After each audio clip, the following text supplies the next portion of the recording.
Okay guys, so I don't know is anyone in the chat yet or not. Just do some little housekeeping here. Loading up the screen for the chat. Okay, we have chat up. AP, I don't know if you're still there. You were the first to comment, or only comment so far. So thanks for dropping in if you're still there. So I'll just wait for a few more people to come in, but what we're talking about today, what I'm talking about anyhow, is mobile phones and whether they're worth for gold recovery or not. As it happens at the moment, I'm working on another video which will be out probably a week or two's time, where I'm at the filtration stage of doing the mobile phone boards. So the likes of them boards, so taking the gold foils from them. I'll also be working on the chips. So again, the likes of these boards with the chips in them. So anyone in the chat there wants to join in, feel free. There's a link there if you want to come up.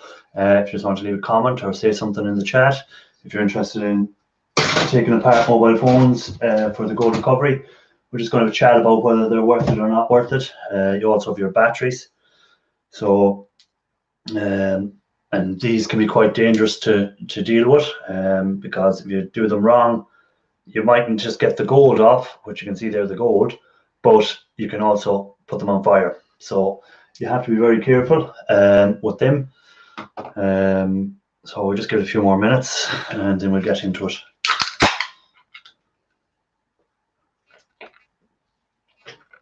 So what I'll do while I'm waiting is I'll start taking a few of the mobiles apart.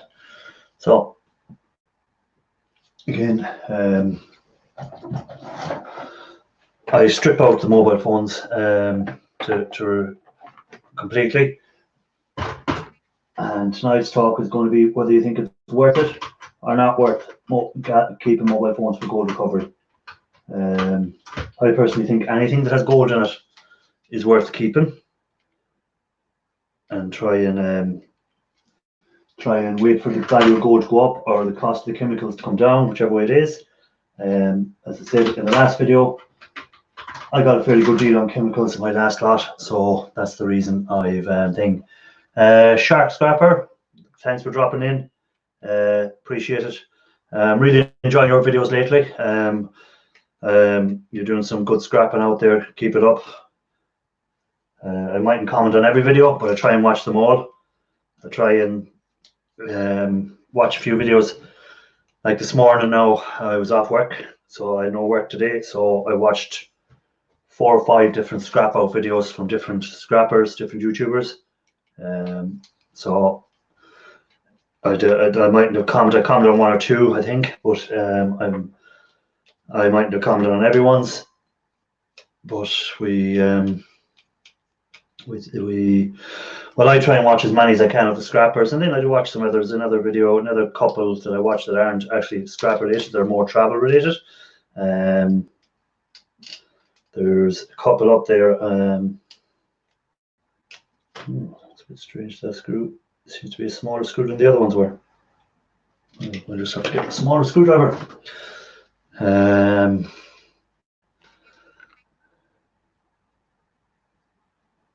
Yeah, it is hard to keep up sometimes with all the scrap videos, and I also work full time, so as it's usually only on a Sunday and a Monday that I can really catch up on a lot of videos that I might have missed out on. I work 10-hour days, so 5 days a week, full time. So this is just, as I say, scrapping is just a hobby for me. That's why I kind of concentrate more on the gold recovery side of it rather than the heavy metals and stuff like that. Like a lot of the other scrappers will be on the copper, aluminium, all that. I do keep a certain amount of it, but I wouldn't keep it all. So we'll just take this phone apart and have a look at it and see what's inside of it. So we've got a nice little bit of gold flashing on the board. So you'll see in a video coming up soon where I deal with this sort of gold flashing on the boards, how I get the gold off them. I've also got a few videos up there in the series. So if anyone wants to have a look at them, feel free to check them out after, of course, after this live, not during it. So you can see there the gold flashing on it, and underneath here would be more. So we'll just sharp scrapper. I don't know, do you work with the mobile phones? Do you do the assets, or are you just at the moment just scrapping and collecting? Like I used to be for a good while before I started doing the asset side of it, because the asset is dangerous and it takes a lot of time and a lot of looking up and a lot of studying before I went messing with it. So that's why I wouldn't recommend it to anyone unless they know what they're doing. Scrapping and collecting. Yeah, I was at that for a good few years before I started doing the recovery from with the assets. Yeah, studying. Every day we're studying. I'm still studying. Every day I learn something different. I learn something, maybe a quicker way, or even from doing stuff myself where I make a mistake. I learn pretty quick from that. So as you can see on the board there, we've got gold pins. If I can get that to focus in, you can see the gold pins on it. So I'll remove them with the heat gun and stuff like that. So I have a video up there if anyone wants to check that out, where I remove all the stuff from the board. My next video will be coming out on this. Well, I have videos coming out in the meantime, but by the time the next one of the mobile phone ones come, it's going to be about getting the gold flashing off the actual board. At the moment I have some filtering, so it's very, very fine gold, as you'll see in the videos when it's filtered. It's very, very fine gold. You'll also, underneath these metal, you will get IC chips, flat pack chips. They'll have gold bonding wires in it. I collect them up as well. You can see them here from boards where I've taken the covers off already. You can see all the chips on the boards. There is gold flashing as well. Not much on this one, but there is gold flashing, but a lot more chips. I suspect that the chips will have more gold than the gold flashing on a mobile phone. So also you'll have these sort of things on your mobile phone. Some of them will have these ribbons and they'll be all gold flashed on them. And there will be also cameras. And inside of the cameras, if I can break one open, I'm needing Matthew's hammer for this.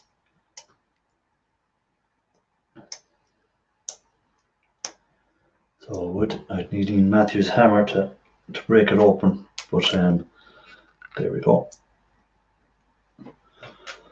So you'll see a little ring of gold bond wires around the camera. So again, that will be treated. I just saved them up as well. It's only a small amount on them, but they all add up. A lot of people would probably throw that away. I keep it because there will be a value to it. So then on the screen side, we'll just remove this as well if we can. Let me see where the screws are hidden. Here we go.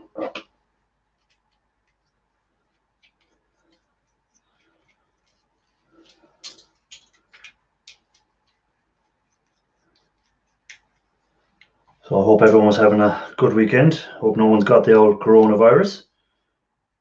I think there's the first case of it in Ireland was yesterday or the day before.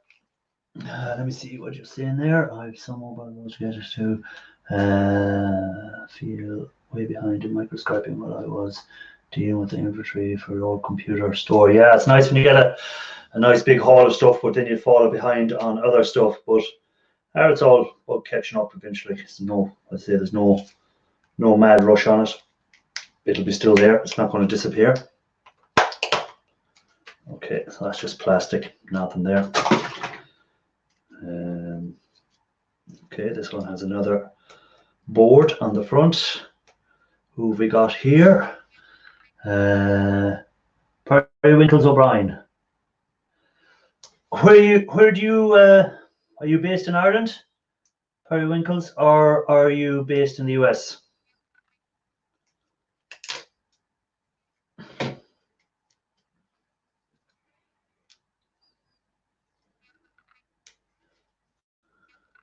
No reply back yet, so I don't know. It all depends where you're based, what the answer to that will be. Baron's wondering what I'm doing every time I look over there. it's, well, look over here. I'm looking at the mobile phone where I have the chat going. You're in Kerry. In Ireland, it's very hard to sell boards. So the only source you have of selling them is probably eBay.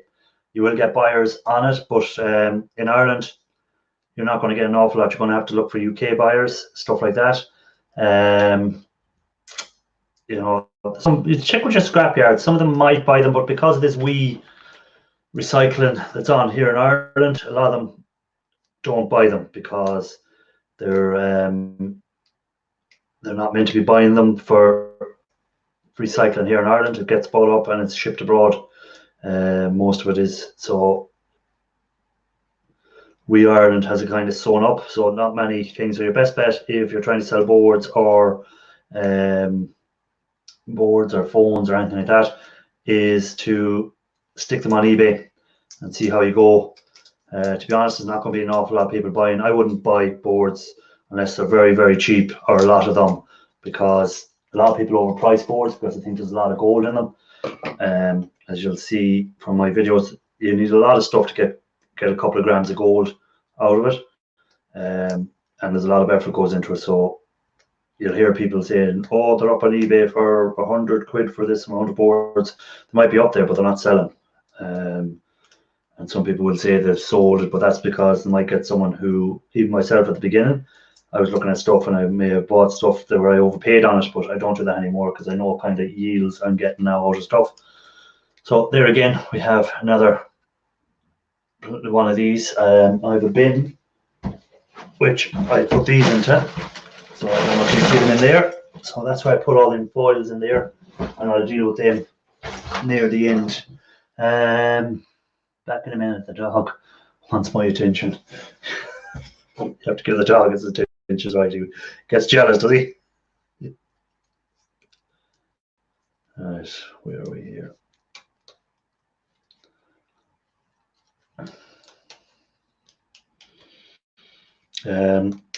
Guys, if you're new to the channel, please subscribe, hit the like, hit the share. I try and go live every Monday. I'm not guaranteeing I'll be live every Monday, but I'll try and go live every Monday. We'll do a talk about different things. So this week it's about mobile phones. Last week was hard drives. Week before that, I think it was plugs. So it was plugs. I think the week before that we done. This next week I'm not sure yet what I'm going to go doing. Right, so that seems to be that board is completely stripped out. So that's just some metal that's left over. You can put that in your metal pile for your scrapyard if they'll take it. Let's see what else we have here in phones. So we have an old, I think this was actually one of my original phones from years ago. I just found it there again in a press. So I will scrap it out tonight because I won't be using that anymore. If anyone was wondering, I have a lot of mobile phone boards already scrapped out. I'll show you later on in the video. Get her done, Granny. Welcome to the chat. Cheers. Thanks for that, Granny. Appreciate it. Some good channels coming in. A lot of live people, scrappers as well. So as I say, scrapping I do is my main part of the channel. I will be doing some travel videos of around Ireland. So for anyone in America or anything like that that would like to see parts of Ireland, hopefully in a while, once the weather gets better, we'll get outside and we'll start doing these lives. Mobile phones, as I was saying, you can sell them if you wanted. I don't bother selling anything on eBay because it's just grief. So you might sell them as whatever. They're broken, not used, blah blah blah, and I'm sure someone will try and get out of not paying for them somehow. So I don't bother on eBay. Anything I buy off eBay, I only buy small amounts, and it has to be very good value for me to even look at buying it, because the amount of effort I'm going to have to go to get the gold out of it, I'm not going to overpay on it. So this is a phone that I had, let's say 10 years ago now. Would it be? Maybe not, maybe less. Guaranteed 8 years anyhow. So this is an 8-year-old phone, so it's not going to have, it's going to be slow, it's going to have a small amount of RAM, so not worth selling it. I'm not going to try selling it. I'm just going to scrap them out. I scrap out most things. So on the back of this, there's nothing there of value for me. No gold pins, so nothing there. Underneath here, I can see some gold flashing. So you can see there's some gold flashing on it. Sharp Scrapper, welcome back. Hope the dog got its attention I was looking for.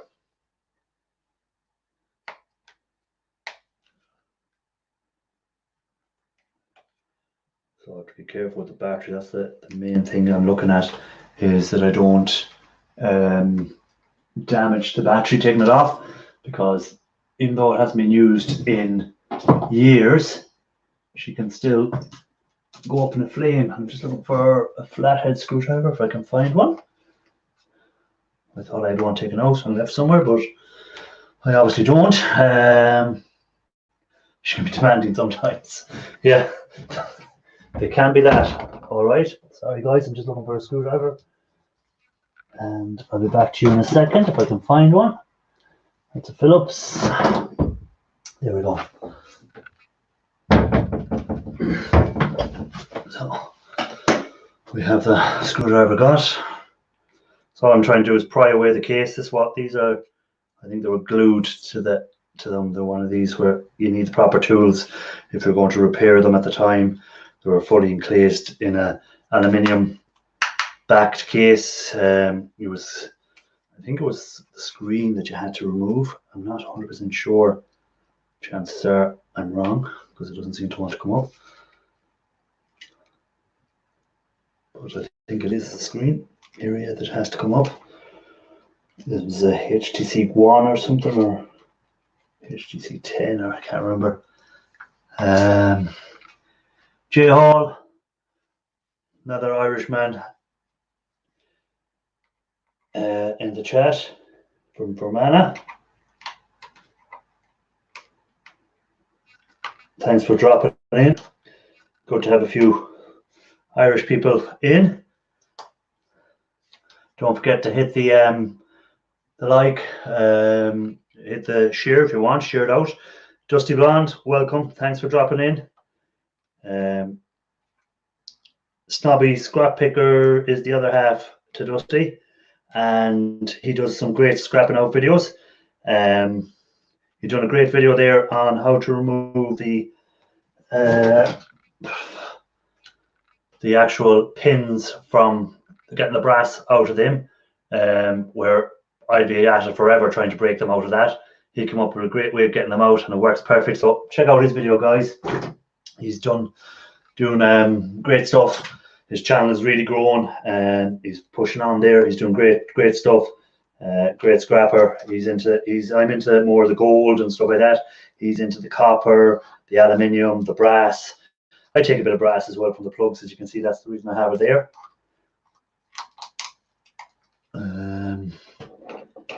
Who else is in there? Tina, welcome to the chat. Thanks for dropping in. He's having the dinner. Yeah, I'm not long finished my dinner. I was off work today, so I was able to eat a bit earlier. Usually I'd be working till 6, and then by the time I'd have the dinner and stuff like that, it would be late enough. So Monday's usually my day off from work, so that's why the reason I picked Monday as the day to go live. It suits me. I know it mightn't suit everyone.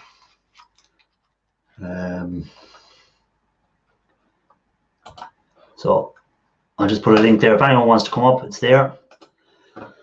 Feel free. I'm struggling with this phone.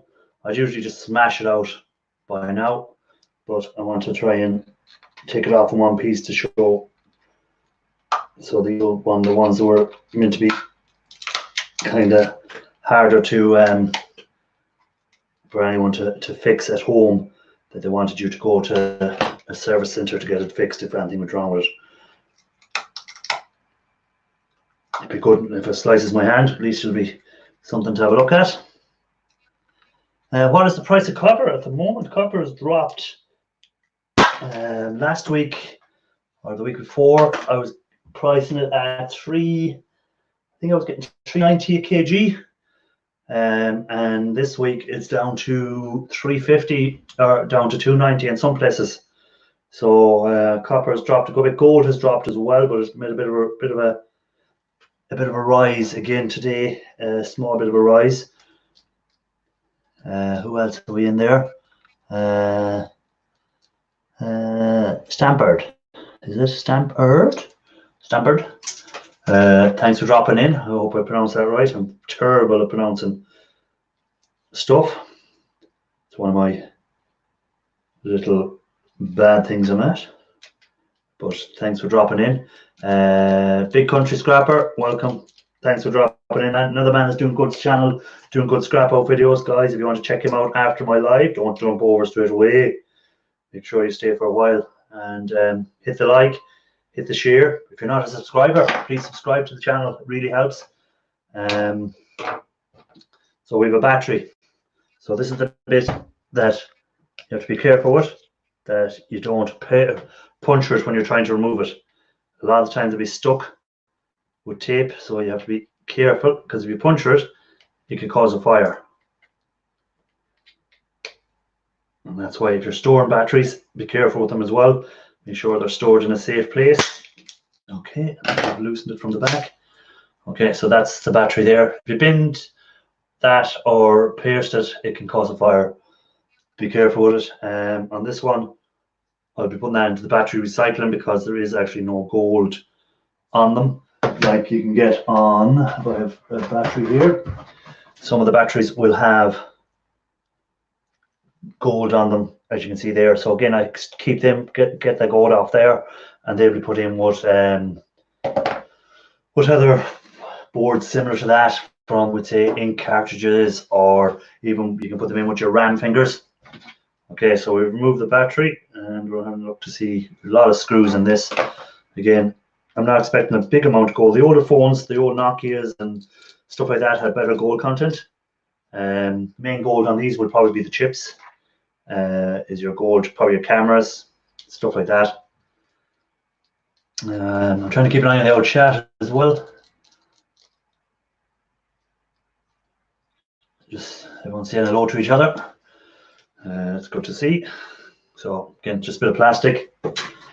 You can see some gold flashing. It's a bit hard to see with the camera, but there's some gold flashing there on that.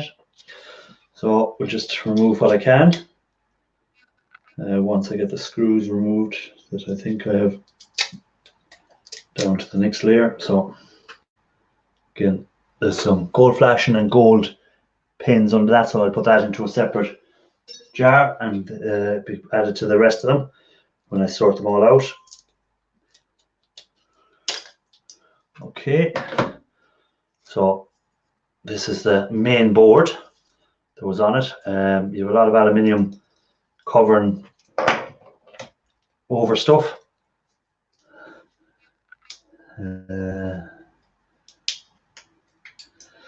So we have a lot of aluminium and chips. So underneath them aluminium will be chips. You can check out one of my videos if you want later when you're finished. There's videos where I show you how to get the chips off the mobile phone boards. I collect them up. So again, let's have a look here. I think we'll have some gold pins in here.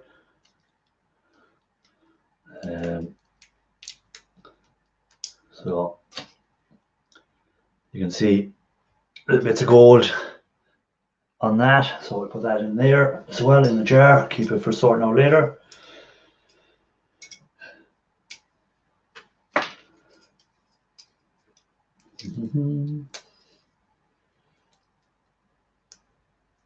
So again, very little bit of gold there on the little connector. So again, you can trim that back, put it in with your gold foils or gold fingers, or even from your computers, you get them gold ribbons, gold strips on the ribbons. So that's a kind of peered back as best I can now. I've taken as much of the aluminium off as I can. The rest will have to be taken off from on that side from with a heat gun. And now this side, I'm going to see what's under here. So again, we have some IC chips. There's where your gold is in these phones. Your IC chips. You won't find. They're the older boards, which will have your gold flashing, a lot of gold flashing on them. That's where, and then you'll have your chips as well. But these boards are more chips than flashing. You will get a certain amount of flashing on them, as you can see here. You can see the gold flashing on it, but other than that, they're not going to be massively full of gold flashing. Now, then we're left with the touchpad. So again, I see some gold on the strip, on the little ribbon strip.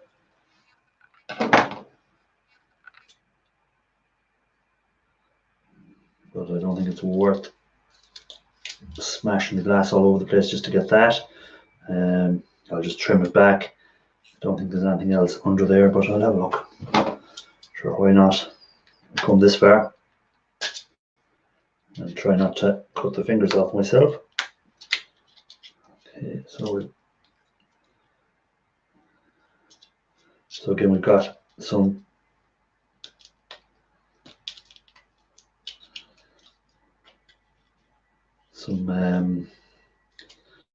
aluminium.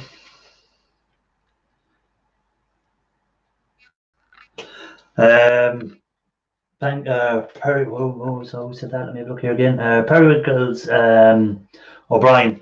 I have videos up there how I use acid to get the gold off the boards. I'm actually, there'll be another part of the video coming out in for mobile phones, hopefully next weekend. Well, it'll be Thursday week, because I have a different video coming out this Thursday, and I'll have the one where I remove the gold from mobile phones like that, how I get the gold flashing off. They're actually filtering at the moment, filtering the foils for the last part of the video. So if you want to hit the subscribe, you'll get a notification when that video is out. But I also have videos up there where you can see how I get it off the RAM fingers. So in case you're wondering, let me get some RAM. So you can see here on these, there's gold fingers along here. I trimmed them back, and you have your gold there. And then when I'm finished with them, once I put them through the acid, if I can reach in, that's what I get. As you can see in there, there's gold foils. So there'll be another stage where I will purify them. So that's the gold from RAM that I done earlier. So I'll purify them using another process, which I will be doing in later on when the weather improves a bit. As you know, in Ireland at the moment, the weather is pretty shit, to put it politely. We've had storm after storm after storm. So it's just a matter of waiting for the weather to improve. I'm not going to waste any more time with that, because it's just wrecking my head. Okay, we'll go back to one of the older Nokia phones. We'll have a look at that and see what's inside of it. So again, just a bit of plastic. We have a different type of battery, which is the older type batteries. So again, you can see the gold on there, so you have to be careful with them when you're removing them. But I'll be doing a video on how I remove them without setting them on fire. Again, anything I do is it's just the way I do it. I'm not telling you have to do it that way. I'm not telling anyone to actually do this either, because it is highly dangerous.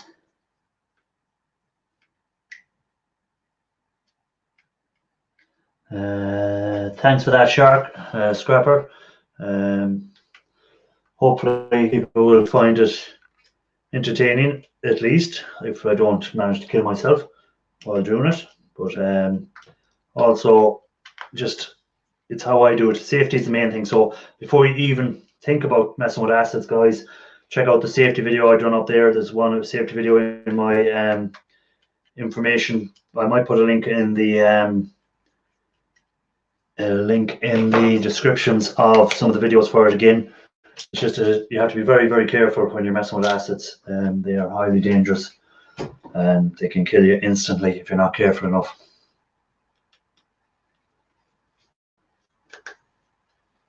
So these are the older phones. Again, if anyone wants to donate phones to me, I will gladly take them. If anyone's loads of phones lying around they want me to take off their hands, there's no issue there. I will definitely take them off their hands. Same with computer boards or computers. I'll take them off their hands. To be honest, I don't buy them, because if I start buying them, by the time I pay for the assets and everything out of that, it wouldn't be worth my while even attempting to do it. So again, I just need to get my screwdriver that I dropped behind here. All right, there we go. Snobby, how are things with you? I was just telling people about your video on, let me get it again, on these plugs, how you came up with a great way of getting them out. It was absolutely brilliant. If anyone hasn't checked out that video, guys, check it out after my live. After you checked out all my videos, of course, go to him, check out his channel, check out his video on how to get the brass out of them. It was absolutely brilliant, and would never have thought of doing it that way. And it's just ingenious the way he came up with it, and it works. So that's what I've been doing. I have a lot of them. As I was saying a couple of weeks ago, I was taking apart some of these plugs and stuff, but I left all the ones that were molded. The ones with the screws on them and everything like that, easy enough to take apart. But the ones that are molded, they're a lot more difficult to take apart. But Snobby came up with a great way of getting them out. And anyone that hasn't checked it out, check it out when you get time. Don't desert to chat now straight away and go checking it out on me. There's a link there if anyone wants to come up. They're free to free. I don't bite. Well, not unless I'm provoked. We have, who have we coming up? We have Snobby coming up. Snobby. Hello, good evening. How do? How do? That I was just telling everyone there about your video, how great it was getting them plugged, them brass pins out. Yeah, I was just finished having something to eat. I just had some spicy flavoured Indian rice with some, I don't know, like some flavoured rice as well, with a naan bread and yogurt and mint sauce. Oh, you looked after yourself, didn't you? Well, I've cut the portion size down, if that helps. All right. But you can't beat a nice dinner to set you up for the evening. Well, it's very simple. It's very simple. You just get some minced meat, put some Indian spices with it, some nice freshly cut green chili, a few peas, tomatoes, onion, you know, bit of a fragrant rice. And we get these, obviously we've got many European shops, Asian shops that do all varieties of different breads, like generally naan flatbreads, which is nice, makes a change from having the old traditional sliced white bread. Well, yeah, it does. You get bored of the old white bread all the time. Yeah. Well, so what are you scrapping out these days? What, today? Yeah. What we had today? I've actually scrapped out something that was sent to me in the post. Oh, good. We'll have to have a look at. I presume you've done a video on it. Yeah. I threw something up today. I mean, I think I've been watching Ian Matthews too long because, you know, tend to get a little bit lazy with the, you know. I haven't done nothing with it yet. Yeah. I'll probably put it out tomorrow. I can do nothing tonight. Yeah, I know. I was working on a video all right today. I'm doing a video that'll be out on Thursday. I think I'm going to put it out. And I was also working on the actual video on these that'll be coming out probably 2 weeks' time. I just have them filtering the foils at the moment. Gold off them. So that video should be fully finished in 2 weeks. So I'll have that one up then. And I have one coming out on laptop soon again. I'll be doing a laptop one. So keep them busy. But that one you done with the brass plugs, getting the brass out from the plugs was brilliant. So I would never have thought of that. You know. Well, you know what? It's really strange, isn't it? I mean, you know, I've been watching many scrapper videos on YouTube, and You know, whether it's just something, I don't know, just naturally comes or what, I don't know. I can't explain it. Yeah. Is it, it's not inspiration, it's, oh, bloody hell, I'm thinking of the word now. Intuition. No, not intuition. Oh, God. It come to me a minute when I'm not even thinking about it. And that's funny, though, isn't it? When you want to think of a word. You've said it a million times before. But, oh, God. It come to me in a minute when I at least wanted to. But it was actually good. And it works, like, which is brilliant. Like, you know, it's just actually, and I have so many of them to do now. It's going to make it way easier. Well, I'm not going to say it's the most perfect way to do it, okay? No, it's easier than the alternatives. But what I can say is that 99, maybe 98% of the brass pins you will pull from it will come out full. Yeah. Right? Because obviously, you know, a lot of them are, they've got that insulation around half of it. Yeah. Right. So the actual brass pin actually narrows right down, you know, and it can quite easily snap. So you can see the insulation he's on about there. Yeah. On them. I mean, I've got all the ones that I've done, right, which weren't even half the bucket. It's filled up with this jar. And you can see one just there. You know, it narrows down, doesn't it? Yeah. So apart from one, that was probably at the top of the water pot, you know, so it weren't really getting as hot as the rest. I had one pin that actually broke, but all the rest of them just come out full. Now, one like that, you know, where it's got a lot narrower, that narrow bit's a lot thinner, they can easily snap. And you leave, you know, you may well be leaving that bit in every plug, and that can be a sod to get out. Yeah. Ali Mac, welcome. Obviously, these are really, really clean now. These are ready for a melt. Yeah. Is that what you're going to do? You're going to melting them down, are you? Well, something like that in that jar, I can easily store away now, can't I? Yeah. I can just put that away, and you know, I don't even think that was quite half the bucket, and there's nearly 1.5 kilos of bits and pieces in there. Yeah. You know, so that just put that away, save it for a future project, maybe future content. That's why I like scrapping down mobile phones, computers, because the stuff can be stored away in small little jars until I need it.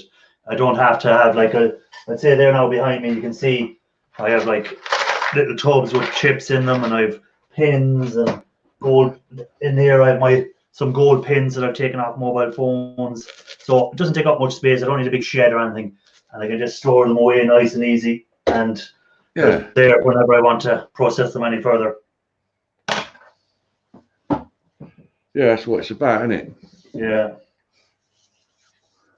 I see. Go on, what were you going to say?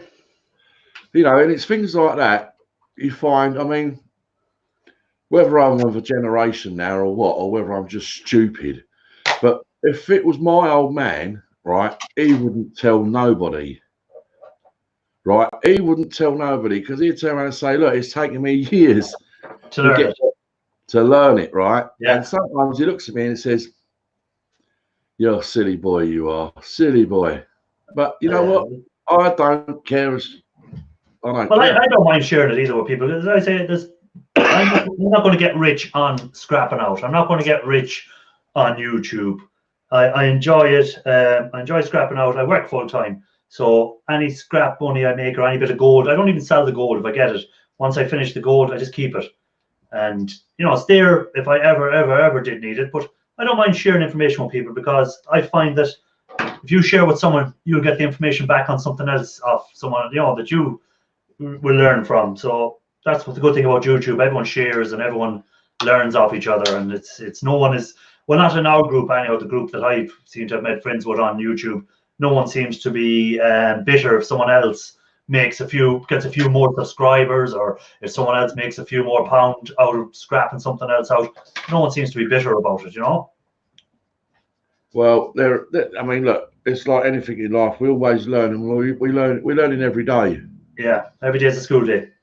Absolutely, and you know, you still make mistakes, and that's how you learn. Yeah. I mean, I think I might have even had a comment on that video saying that they're going to stick them in the microwave. And I thought, oh, that's a bit crazy. Yeah, I wouldn't go that far. Maybe not. Stick them in the microwave. I don't think I'd chance that. Yeah, no, I don't think I would do that either, really. Oh. But then you don't know until you try, right? Well, I think I'd make sure the microwave was not in the kitchen when I was doing it. I definitely have that outside somewhere. Yes. So if it does explode, it's not going to explode all over the kitchen. Did you put that right through there? Oh, it's your father. That's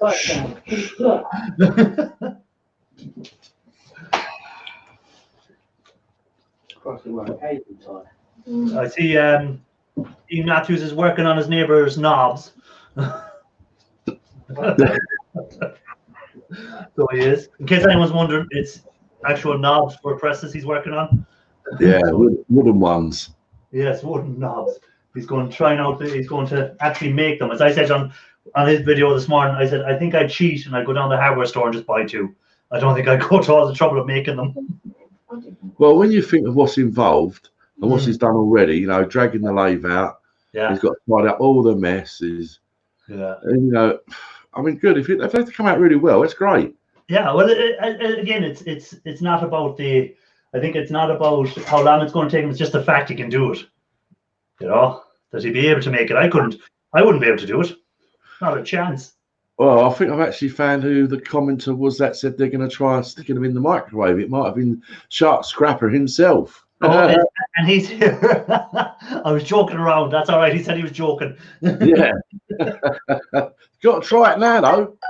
And he has to video it as well. Yeah. So that if it does explode, it'll definitely go viral.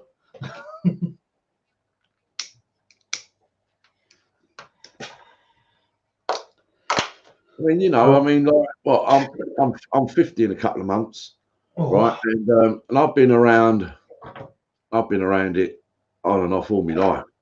Yeah. You know, since you know, I knew what the difference was between copper and brass, really. Yeah. But it's not something I've done every day of my life. But I've been involved with it since a child. I mean, I can tell you a story. I don't want to bore you too much. Go on. When my brother was alive, he's gone now. He went a year and a half ago. Oh, God rest him. Yeah. We were teenagers, and Rally, the bike manufacturer, they'd just brought out a brand new bike called the Rally Burner. And this BMX at the time was red and yellow. Not my colour, I can tell you. But my brother absolutely loved it, right? And he went round and he collected aluminium cans, right, religiously every day. And I cannot remember how many sacks, I'll say plastic sacks, I'm not going to use the word because it's politically wrong, right? And he filled them up, right? I don't know how many there was loads. And he ran them in to the scrapyard, and he got he was about £5 or £6 short. He had about £80 in cash from the scrapyard, and the bike at the time was about £89, right? So the old man gave him the extra bit, and he went down at the bike shop and he paid in cash for it. I've had to come on because it just sounded like Max Bygrave. I want to tell you a story. I just couldn't pass that one up, and I thought, well, it's about the same age, you know. So, good evening, Harris. Good evening, Snobby. Ian, how are you getting on with your neighbour's knobs? I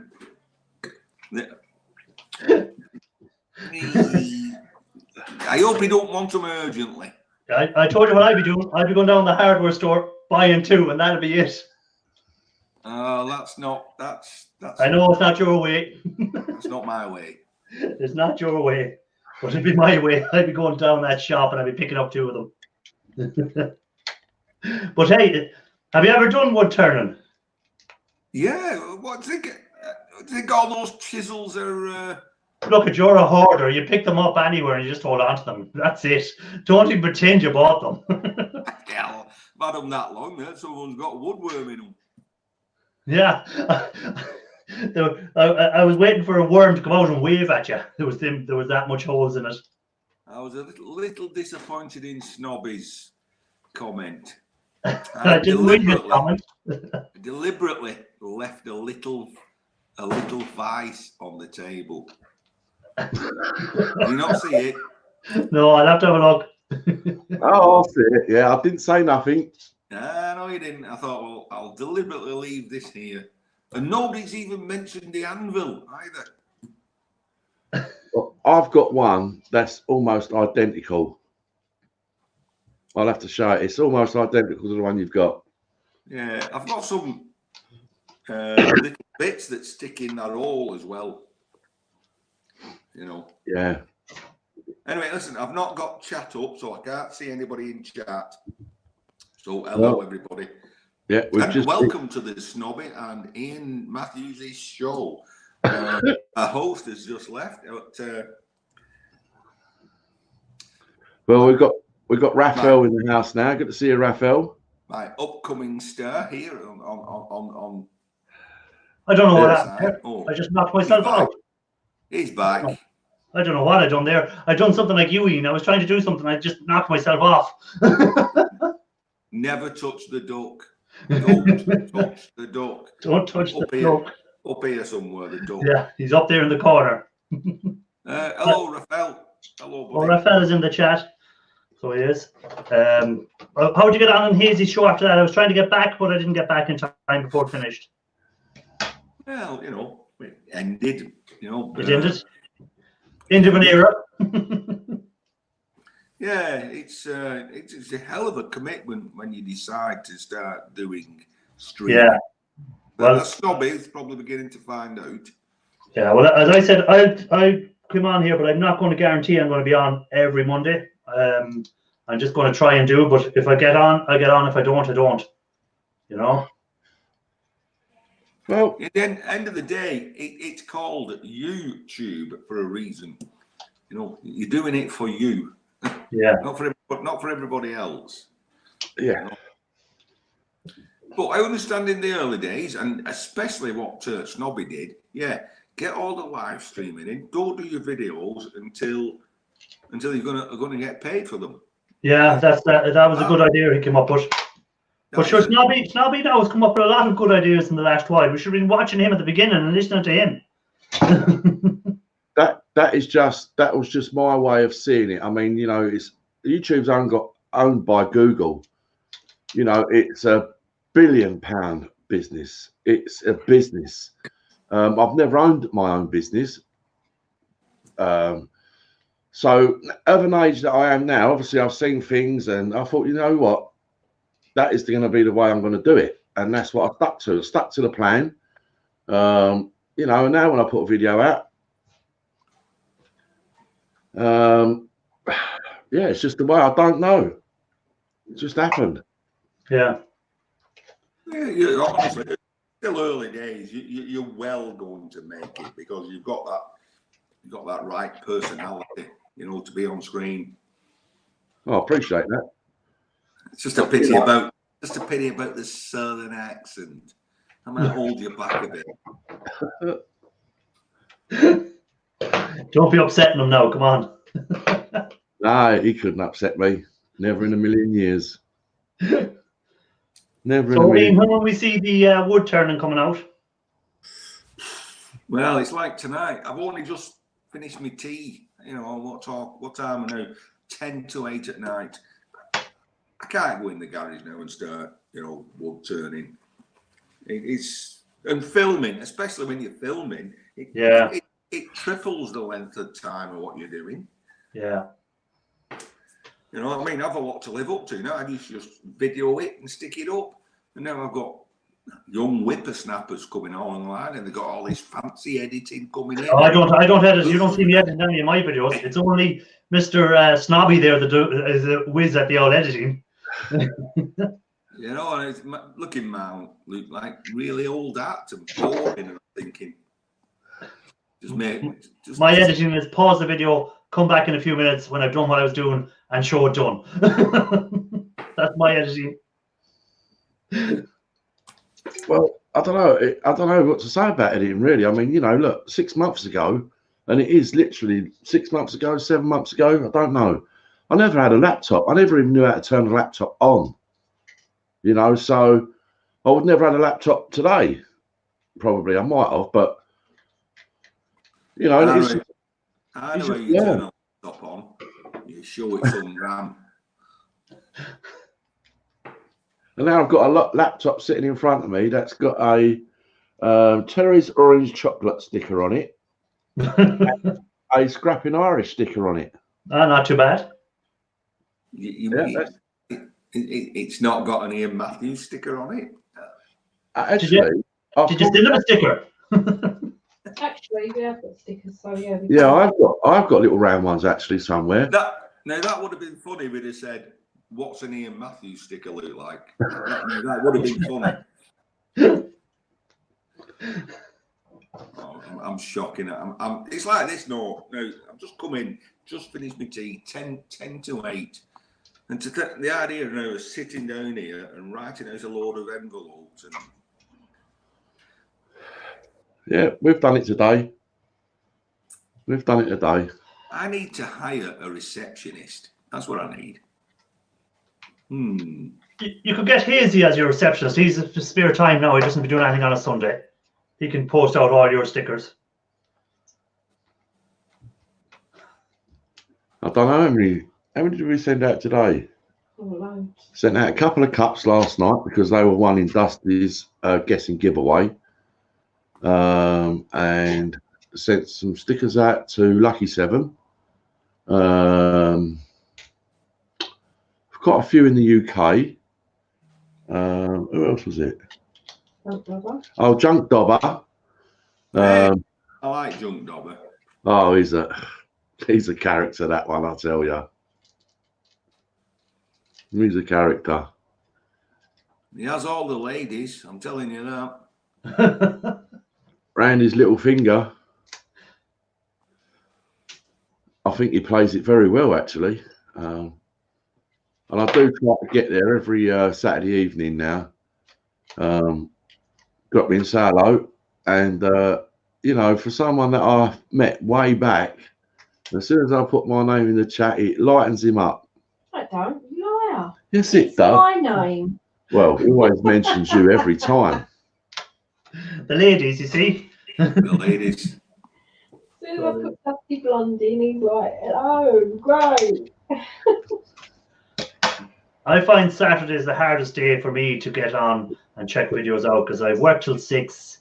Then I usually come home and then it's either go for a few pints or do something. It's something I have to be doing on a Saturday evening. So it's the hardest. I find Saturdays the hardest for watching videos.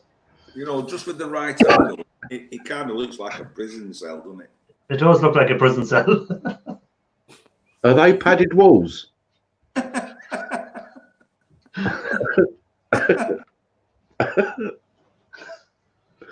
Because it won't be long. So, are you all looking forward to my wood turning expedition? Yeah, I'm looking forward to it anyhow. I thought, you just want that big block of wood to fly off and hit me in the head, don't you? Well, I want to see something like that happen, to be honest. But, you know, if it doesn't, we'll just see.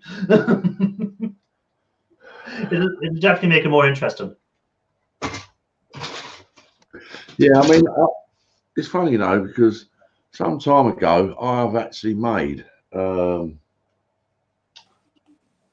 made a little lathe out of scrap material, right? I was thinking about deconstructing it all and making a video of me putting it all back together, but it's all out of scrap wood, scrap metal, blah, blah, blah. And I use it to actually make fishing floats. Yeah. I don't know. I don't know it. Only balsa, so it's only very light. I don't know whether I've actually got any here. Oh, luckily I have. Now they're nothing spectacular, right? I use these for pike fishing, right? And this lathe I made up, I've literally made it up out of well, it's a bit of a story, really, and I know you love a story. Ian. I want to tell you a story. Did he try and sound like Sean Connery then? Yeah. Anyway, right, I was out. Listen, tell that dusty lady, it's Max Bargraves. Oh, yeah, I know that one. Sean Connery. Right. So anyway, I was out looking, right, and I came across this bungalow that had a skip outside. Hey, And do you know why place- they're called bungalows, by the way? Well, Go on. No, there were some builders, and there was, they were building these houses, and they were running out of bricks. So they go to the foreman and they said, "Listen, we've got a problem here. We've got to finish these houses. We've not enough bricks." He said, "Just bungalow roof on it." bungalow. It's true. It's true. I'm telling you. Oh, dear. Now I thought there was going to be some scaffolding issue that they run out of scaffolding at a certain height and just threw the roof on. Unbelievable. Anyway, so yeah, I was out looking and I came across this bungalow and there was a skip on the driveway, and in front of the driveway there was quite a lot of stuff, and the guy was still backwards and forwards throwing stuff in it. So I stopped, walked over, and there's spools of wire and all types of stuff. Now I didn't ask too many questions, but I actually got the feeling that he was perhaps clearing out his father's shed. He passed away or whatever, because he seemed quite wealthy. And there was this big box, right? Big plastic box. And I didn't even open it. I just picked it up and threw it straight in the van. Didn't ask any questions. And when I got it home, it was a set of a jigsaw, a battery drill, and a light, right? That took this great big bloody battery charger, all that was in there. How many pieces of a jigsaw was it? I like them 1,000-piece jigsaws. Well, to be honest with you, the jigsaw, I don't think it had ever been used, right? It wasn't a name I was familiar with at all. And I tried the charger. I tried it all, nothing at all. The batteries had gone. And I did look online. I couldn't find nothing regarding this name. So I ended up taking the motor out of the battery drill. And you might get to see it one day. And I fitted up this lathe. And this is the result of what I do in my other spare time. This is just balsa wood. Right, that I obviously taper down the end, get an hole in the end. That's a big split pin, quite a heavy duty split pin. And I'll taper up the other end so that I can get these flights on. And obviously this is balsa wood, so it all needs nice and smoothing. And I just literally clamp it in, give it a nice little rub down, and I'll make these floats. And you can see it's quite bright. These are for pike fishing. And I'll make a black one as well. Because when it's out in the water, it sticks out of the water about that much. Because when you're fishing out quite far, you need to see this out there. So yeah, that's what I do. Another little trick up your sleeve. Another little thing that I will show one day. But that was to do with fishing. And when I first started YouTube, obviously I am a big fishing fanatic. And I used to watch a lot of people's fishing videos. And I saw that there was so much bitchiness in it, I decided to stay the hell away from it. I really did, because that weren't for me. This, I caught one this big. Yeah, of course you did. And there was a lot of, I see Carpy Chris, and he even says as well, there's far too much about it, too much crawling out and all that nonsense. And that's probably why he sort of moves away and come over around our neck of the woods, because it just don't happen. So yeah, that's why I decided to do the scratch. That'll be interesting to watch. I'll tell you what, I can tell you a really nice story, but we'll have to go outside. Let's see if it works outside. All right, let's change the video view. That's it. Got to put my feet on. That's right on your feet. I'll put your big screen for this now. We'll have to see what this is. Now, as I said, this is a really nice story. Right, Tom. Right.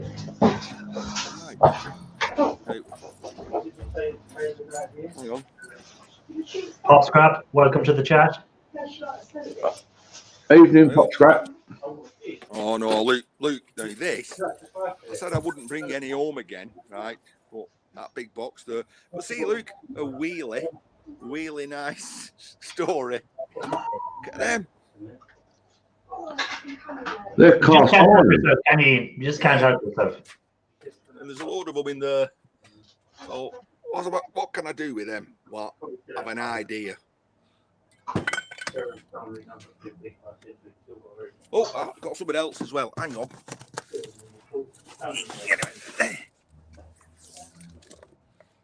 Tilly lamps. Tilly lamp, hurricane lamps. Yeah. So I've got a couple of those. They're worth a few pounds if you do them up nicely. Get back in there. What's in the box, Ian? You'll have to watch the video. I've got a feeling that has cable in there. Nope, but it's what's on the end of cables. Oh, not another big box of yellow plugs. A great big box of yellow plugs. He's frozen. It's unbelievable, isn't he, with them? Oh, he's back. He likes his yellow plugs. Yeah. Well, there's lovely bits of brass in them. Yeah.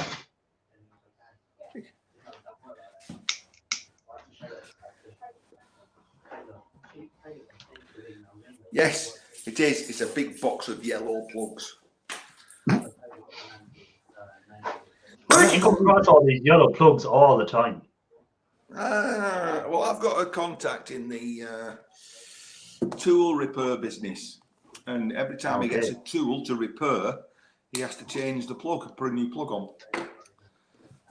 Oh. Nice. I just need a contact to sell all my old yellow plugs. Well, old, some of them are brand new, you know. Nice contact. Now, the wheels, I've been thinking here. Now, you see, I've got an old bath panel. It's a solid slate bath panel. You know, it's about that thick. So 6 foot, 3 foot, 2.5 foot high. And I'm thinking, an angle iron frame, box section, put the casters on underneath, and I'll make some sort of coffee table. Yeah. Like a steampunkish coffee table with those casters. What do you think? Yeah, that could be a very good video if we ever get to see it, because you like to drag your videos out. That'd probably be nice, but it'd be quite heavy. They're cast iron them wheels, aren't they? No, Yeah. like it. Poor neighbour can't open his presses because he's still waiting for the knob to open the press. He's probably half starved. His food is in the press. He can't open them. You know.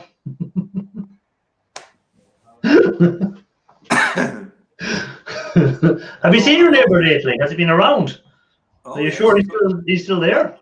I think he comes round every morning. I think his knobs is just an excuse to come round and see my missus when I go to work. I was going to say something else, but I won't. I won't. I hope he doesn't bring his knobs round every morning. I was going to say that. I was going to say that. I've just got a reply from UK Scrapper actually regarding your video, Ian. Which, He said about a good idea with the mushroom trays and cartons and that, you know.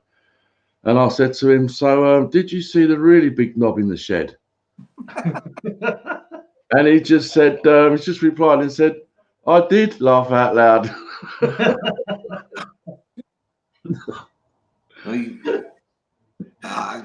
Should I spoil your next video? Should I spoil it for you? No. No. We have to wait and see. It's all the fun. Just remember what you've just said, though, Snobby. Just remember what you just said.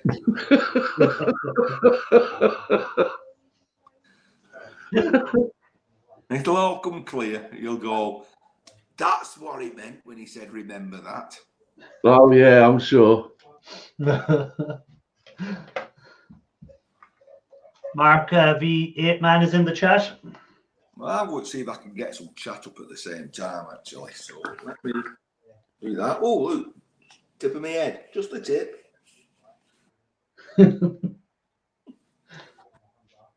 If anyone else wants to come up, I'll put a link in the chat in case anyone else wants to come up and join us. Doesn't have to be all about scrap talk, but that's what our channels are based on. Yeah, we sometimes talk about big knobs. Yeah. Big knobs are, okay to talk about. and little knobs need to let other people in as well. Well, saying that, I get a phone call yesterday. Now, Sunday's usually a good day of rest on a Sunday. And I get a phone call about 11 o'clock. It's from my mate that was in hospital last October. We were having a triple bypass, right? So he rings me up and I'm thinking, oh no, what's happened? Like, has something gone wrong? Or he says, no, I've got a kidney stone. I was in absolute agony. I've been rushed into hospital. So he said to me, can I do him a favour? And I was like, well, yeah, of course. I'll do anyone a favour, really. So he says, can you come to the hospital, get my keys, go back to my house and get the medication that I've been taking since the triple bypass? Because the hospital needs to know, because they want to do an operation, but they're worried about what medication. Oh, no worries. I'll be up within the hour. So go up there, get the keys, come all the way back, go into his house, get the medication, take it all the way back up there. And he's now at home. They've now given him some medication to stop the pain and perhaps maybe reduce the size of it. It's got a 6 mil one or something. And they said they may have to put a catheter, not a catheter, a stint up through his manhood and try and open it up enough for him to actually pass it through. And I said to him, so have they got micro ones? And he didn't find it very funny. But apparently, this kidney stone, I mean, I've heard of people saying it before, that they're very, very painful. Oh, and he said, agony. He said it was worse than the actual heart attacks he was having. Oh, Christ. Yeah, which he only had in October last year. Sorry, I'm reading some of the older chats. Raphael saying, have I ever tried turning styrofoam? No. If it's as bad as taking styrofoam off a hot water cylinder, I don't fancy turning it. Well, so you've done that as well. You've taken it off the hot water cylinders, have you? Many a time. Oh, stop. It's torture. No, actually, Raphael might be referring to the fishing floats because over the last few years, they've been moving away from using balsa wood and they're using like a styrofoam type stuff. It's a real close, hard foam that's just got the same buoyancy and strength, if not more, than balsa wood. And it's waterproof because it's just foam. Balsa wood, if it ain't sealed properly, it can let water in and start to sink the float. Which I have bought the stuff, but they're already shaped up for me. When you're talking about floats like this is like a match fishing float. Yeah, like it's got a very thin carbon stem on it, and that's a foam body. That is, it's not a balsa one. It's foam. I used to make them. I used to make like quite a lot actually. Do you ever watch like Yank Your Crank? No. He makes like buys plastic little fish and he colours them in, spray paints them. Yeah, yeah. See, out there in the US, I know. I think WTF Mike's got one of his caps, hasn't he? Out there in the US, it's more of a lure type fishing out there rather than their fishing's slightly different. A lot of lure fishing. That's not that big here in the UK, apart from pike fishing, really. Pike, nasty things, pikes. Yeah, Jesus. Would you eat a pike? I'll eat anything, me. The only thing I won't eat, well, there's two things I won't eat. I won't eat yogurt, and I won't eat, I think they call it choux pastry. I call it choux pastry. CHOUX something. They make chocolate eclairs out of them, and then profiteroles. I can't stand the choux pastry. No, horrible, nasty. And yogurts. You can't eat yogurts. Can't eat yogurt. Yogurt. Yogurt. Yogurt. Yogurt. Where are you from? Don't say Ireland. You stop taking the piss out of my pronunciation of yogurts. But no, I've never had pike now. I've never had pike. Caught them, but never ate them. Well, they're a nice white looking meat, to be honest with you. Yeah. We have a lot of salmon over here. We catch salmon during the summer. That's what we fish. Proper salmon though, not that firm bread stuff. Oh no, from the Atlantic. From the Atlantic. Yeah, that they dye pink. Yeah, that's the ones. You know, we get the proper ones. We don't get them fake ones. I mean, it's like, you know, it's like, oh, I don't know how to say this. Tomatoes.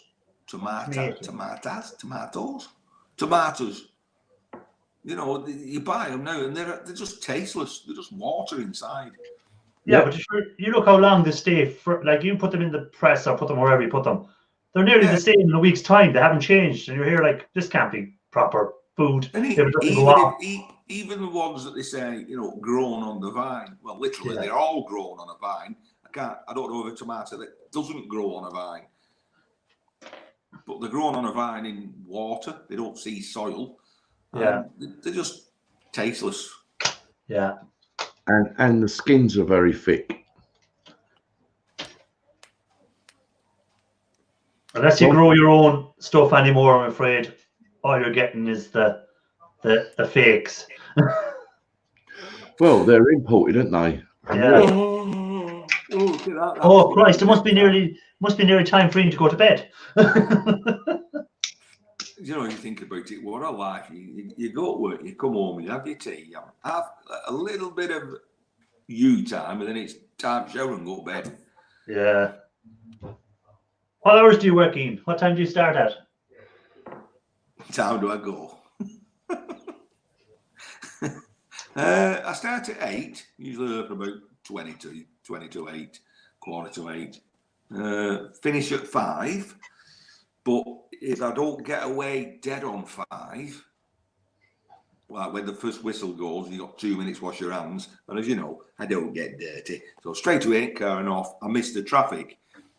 But if I get away like 2 or 3 minutes past 5, I get caught in all the city traffic, all the town traffic that's already left the town on the way home. It could take 45 minutes to get home. Wow. I only live 7 miles away from work. What, you want a push bike? No, I'd be quicker on a push bike. Hell of a lot quicker, but it's all downhill. So coming home's great, but going to work won't be so good. And it's an hill like that too. We'll take the bike in the car with you in the morning.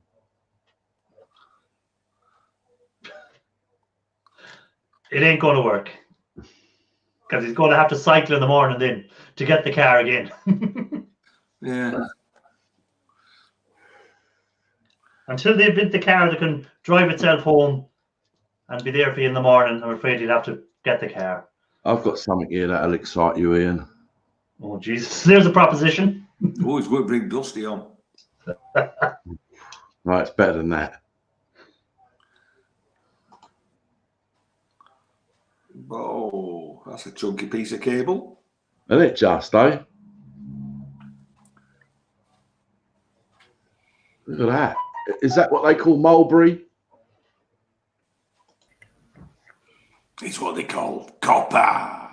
Ali Mac, how do? Oh, well, Odd yourself. Good to see you, Ali. I can see you've got How you Tina doing? where she belongs, Yeah, in the kitchen. I don't think she heard you. You're safe enough yet. I know she didn't hear me.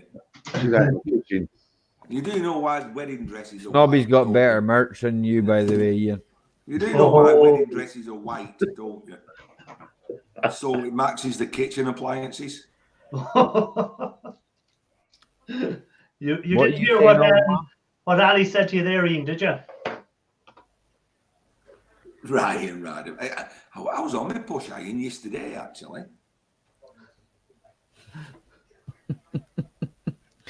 He didn't hear me. No, he didn't hear what he said. Say it again for him. He's old and deaf. No, I can't remember. Show him it. Oh, Show what? him it again. Aye. Snobby's got better merch than you, mate. Well, Look at that. Look at that. that's nice. There is a guy who has offered to make me cups, but I'd have to post them. That's Yeah, the no. problem. You and posting don't get on, eh? You'd have to tell him when he makes them, give him the addresses and tell him post them straight out. But yeah. What an idea! It's, I sent I don't know. something. I'm going to have to. It's that thing in the shed. First of all, it's like a big overhanging cloud, and it's like until that's done, everything else is a lesser priority. What do you want to cleaning up the shed or filling it up again with stuff? What we on about here? Look what just happened tonight. You know, what am I going to do with all? I can't weigh them in, can I? Those cast iron casters. It's criminal. I'll put up with all the other casters I've got over the years. I've never seen anyone like you. I just scrap everything out, save nothing. It all goes, and then I do regret it sometimes. I go, I wish I held on to that now. That might be worth something. But I just if I held on to everything, I wouldn't have room for anything. It'd just be filled up. Don't know. Some things you need to hang on to, though, eh? I don't know. I can't. I just try and scrap everything out and clear it out of the way as quick as I can. I don't know. Ali Mac, it's like that wooden tray full of car bulbs. Aye.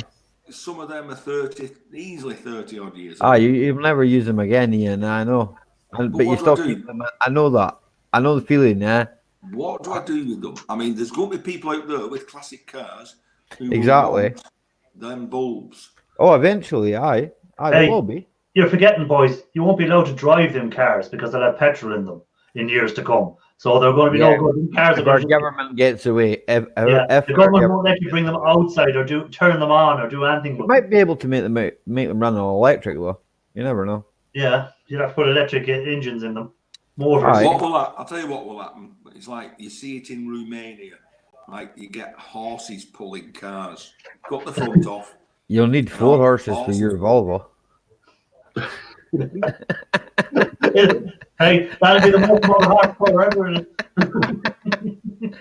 Yeah, she's heavy. She's a heavy old girl, your Volvo, eh? Tell you what, she's a pig. She's a pig to start. I bet you. I really need to sort that glow plug heater problem out. But And it I mean- sound like you know. it's May, it's March, isn't it? You know, I mean, a bit later on, it's going to be spring, and then it's going to be summer. Aye. So Is it using a lot of diesel, Ian? Is it using a lot of diesel? Oh no, not at all. No, it's very frugal. What about oil? Never checked since I got it. Check it. Check the oil. They're good As a idea. friend of mine say, it'll use a lot of oil if you give it to it. No. if there's a problem with the depollution filter on it, Ian, right? Which Not could be got called. one. Not got one, right? No. Are you sure about that? 100%.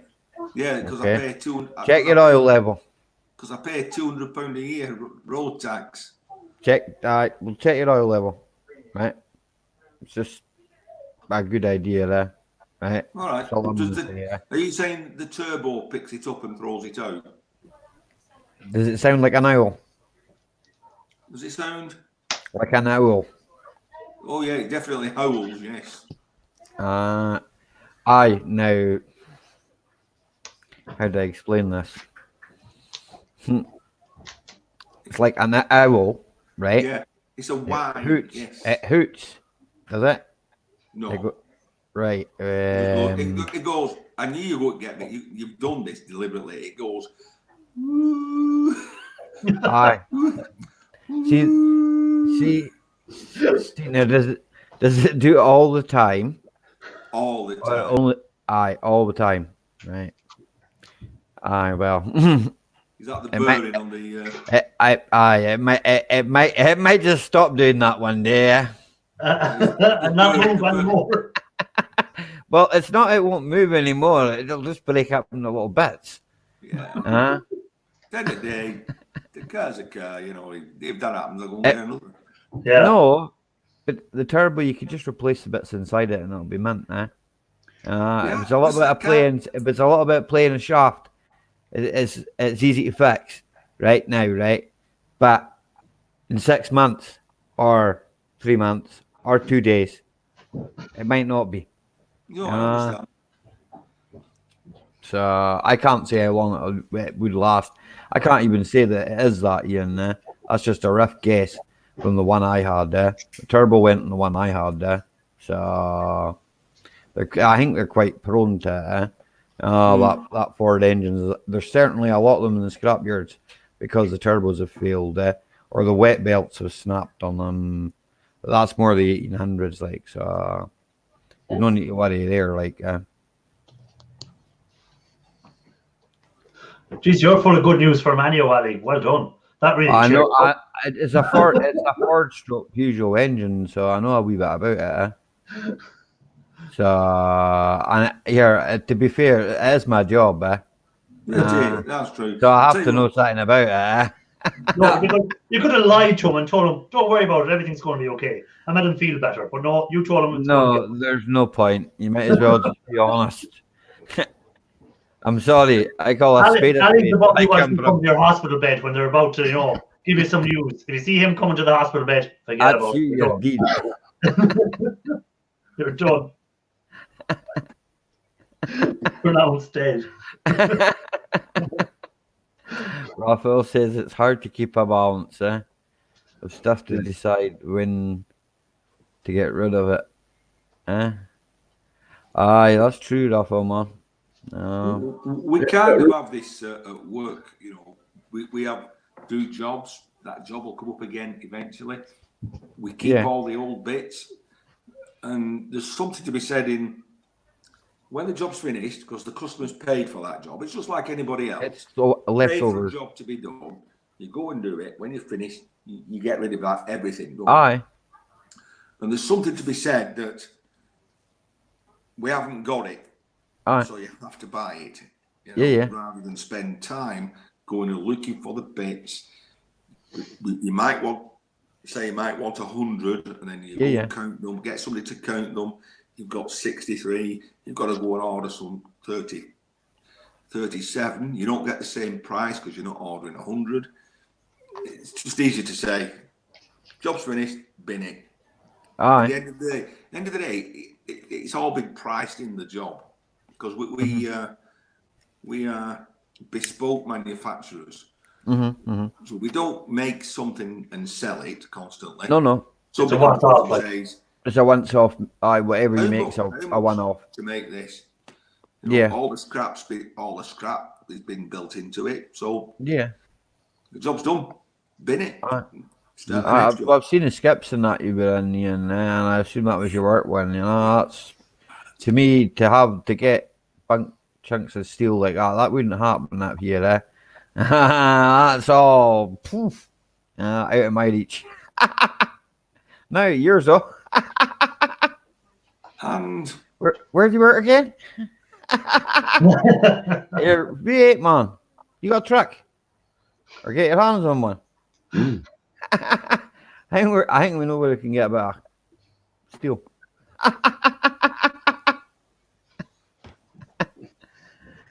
When they say who sent us, we'll just say that man in the kitchen sent us.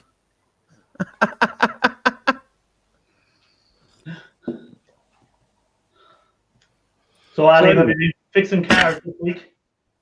Not today, no. Not today, no. So getting back to the bulbs, Ian, that you look like you've probably got about 50, 60 of them. I've got a few. Right. Yeah.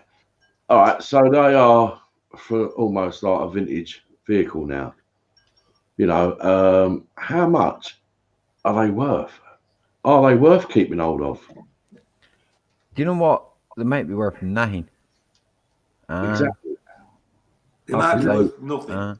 They But might be you'd worth only, nothing. if you was to clear them out, right, you'd only fill that space with other shit. Mm-hmm. That's true. But, Yeah. Which he's doing tonight if you look in his boot. but they've all got a little brass bottom I could take. Who's that? Oh, that was Snobby. Yeah, Snobby I mean, was Dusty's avatar.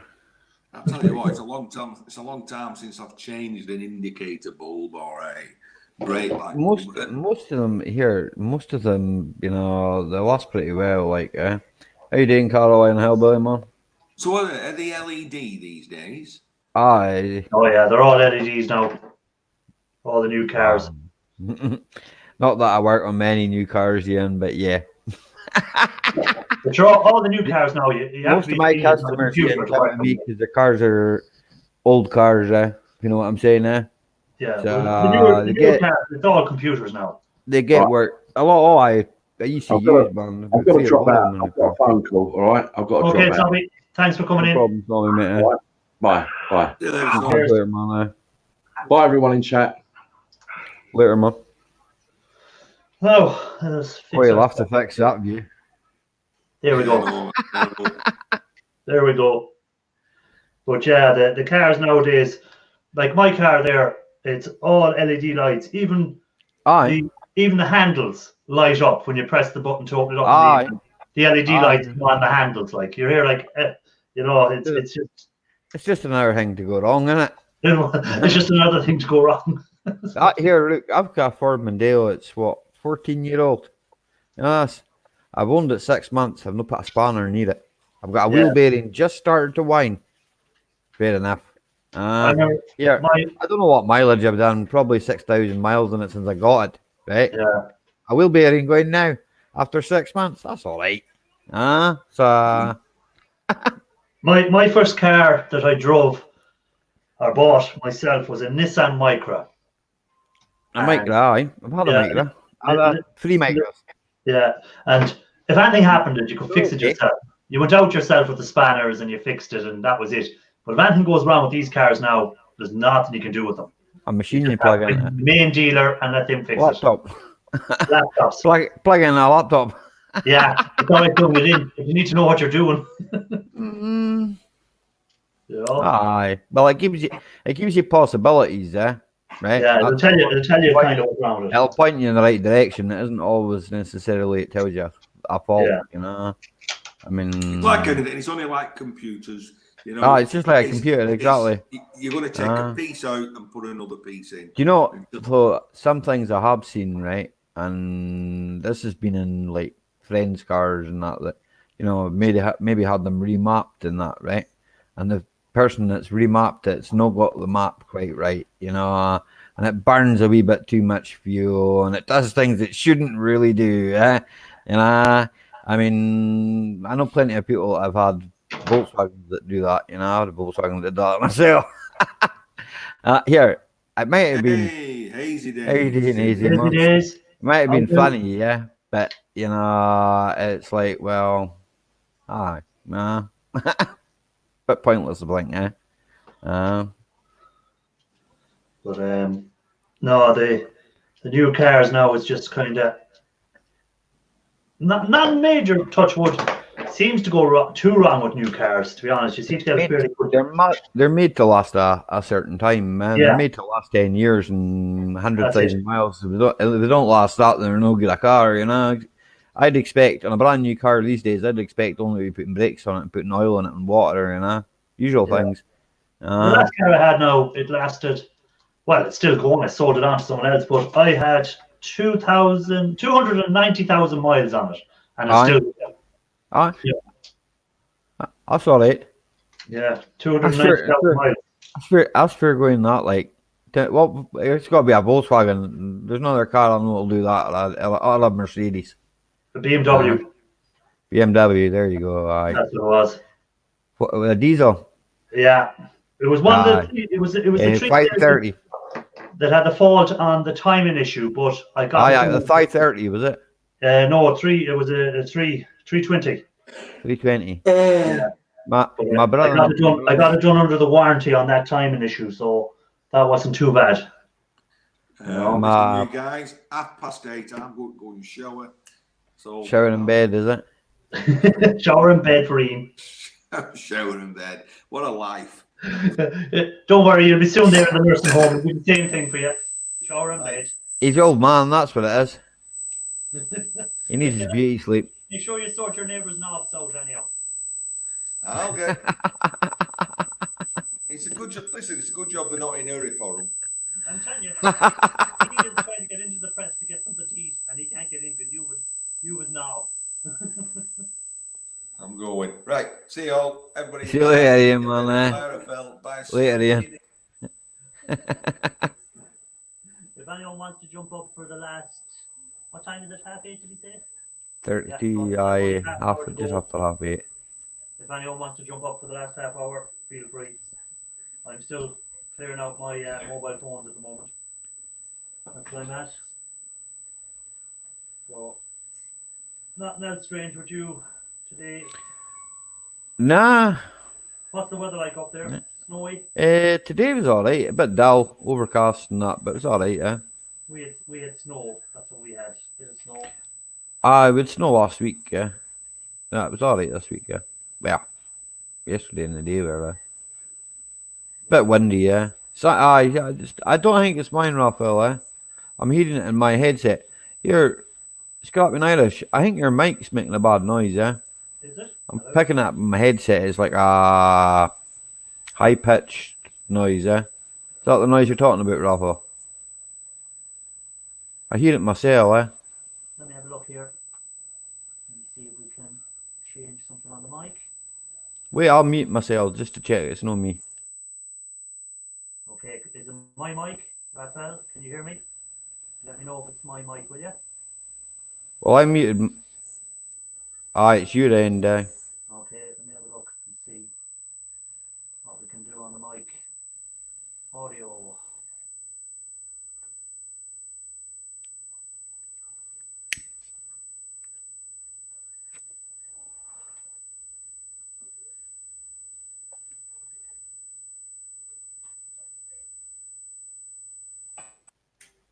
That's it. Does that fix it? It's gone. Yeah, okay. That's Windows for you. What was causing that? Windows? Yeah, it must be. I just reset the mic. I just reset the mic, so hopefully that solves the problem. Yeah, as Raphael said, like your volume dropped off, and then that noise appeared, and then you seemed to sort it, and it was fine. Yeah, so it's up and running again. It happens, man. It happens. I've got this one. I wear a headset. I've got a mic on the camera, like, but I never use it.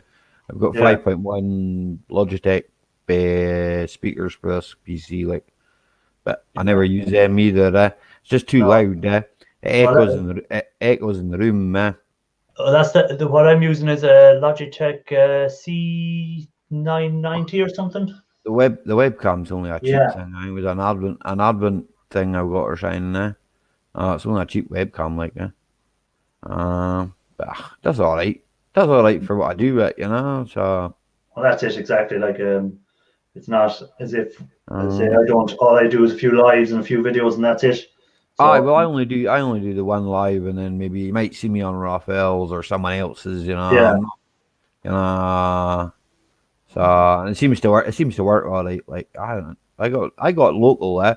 I got local because if anything went wrong with it, I could go back to the shop. You know, it's quick and handy. Yeah. oh yeah. I just buy it local as well. Now, if I was taking it more serious and I was doing more lives or something, I Aye. might get something a bit higher quality. That's the But same as that's the same as myself, mate. yeah, But I was doing more with like I mean the PC I've got. It's about 12-year-old or something. Yeah. It does all right. Though. It'll still keep up with Raffle Scrapper's PC, even though he has 24 gig of RAM. I have 10 gig of RAM. Yeah. On an I, SSD. my one is about 7 years old, I think, but it's an i7, so she's fairly powerful, like, you know. I think Raffle will beat me with graphics Yeah. as well. I've only got a 760 GT, yeah. NVIDIA, like, don't get me wrong, it's all right, but it's not the best for playing some of the latest games. That's all I'm going to say.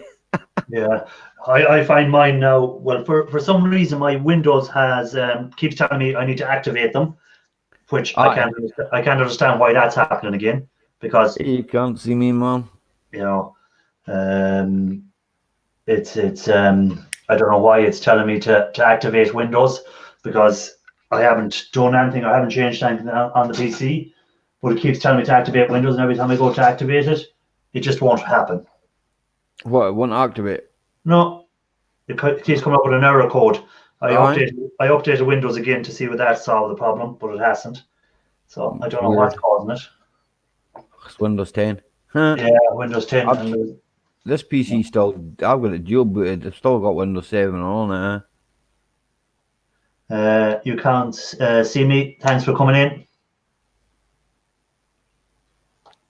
So what's your plan for the week, Ali? What are you going doing? Not too sure yet. Not too sure yet, man. No scrapyard visits this week, no? I don't know yet. There might be. How you doing, Tim, man? Tim, how are things?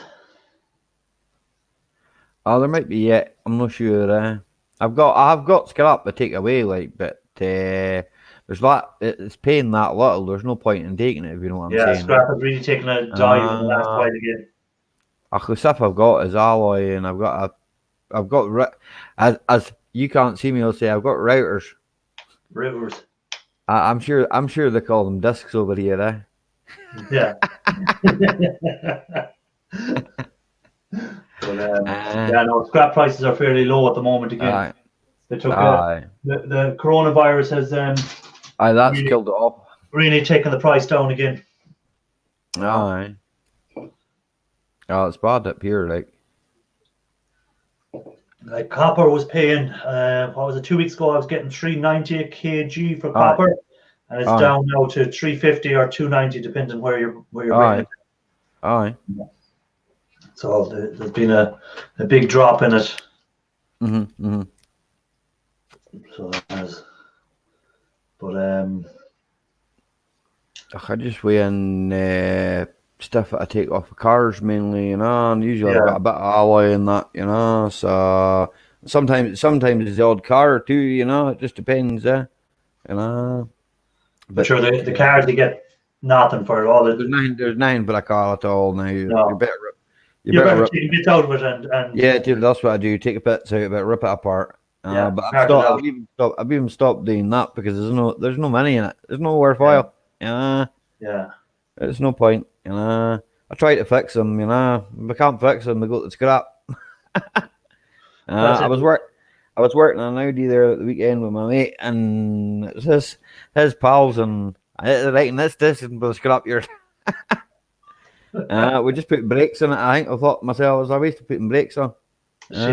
She's only fit for the scrapyard. It's pretty rotten. And how are you on the MOTs up there? Are they fairly strict, are they? I just did one there on that Hyundai Santa Fe, and that one was quite strict. Shandog, welcome.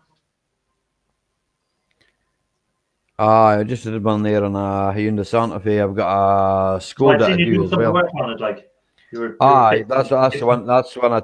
I changed the drive shaft on it, Yeah. and I fixed the handbrake on it. But I have a Skoda to do as well. I've had that. That's been that before. It's got a burst boost hose. It needs a CV joint. It's a list of work to do it. So Yeah, here now at the moment, we have what they call an NCT. It's like an MOT, but it's an NCT. aye. But the lifts in all the NCT centres have been condemned, so they can't actually lift the cars up Right. Aye. to inspect them underneath. So I'm due my one in 2 weeks' time. So Uh-huh. all we can do is just check the amount of knocks coming out, check the brakes, and check one or two other things, and then I have to go back in a month's time and get the rest of it checked. So you have to go back twice now to do it. That's silly. Yeah, That's just a waste of time. yeah, because their lifts are condemned and they can't actually lift the car up to look underneath it. Oh, that's crazy, yeah. Yeah, Now up here they're still using a old-fashioned lift, just a four-poster, yeah, no, they're scissors with lifts. Yeah, rollers on the front of it, yeah. But that Santa Fe, you kind of, because it's permanent four-wheel drive, you kind of check the brakes on it without putting a brake balancer inside it.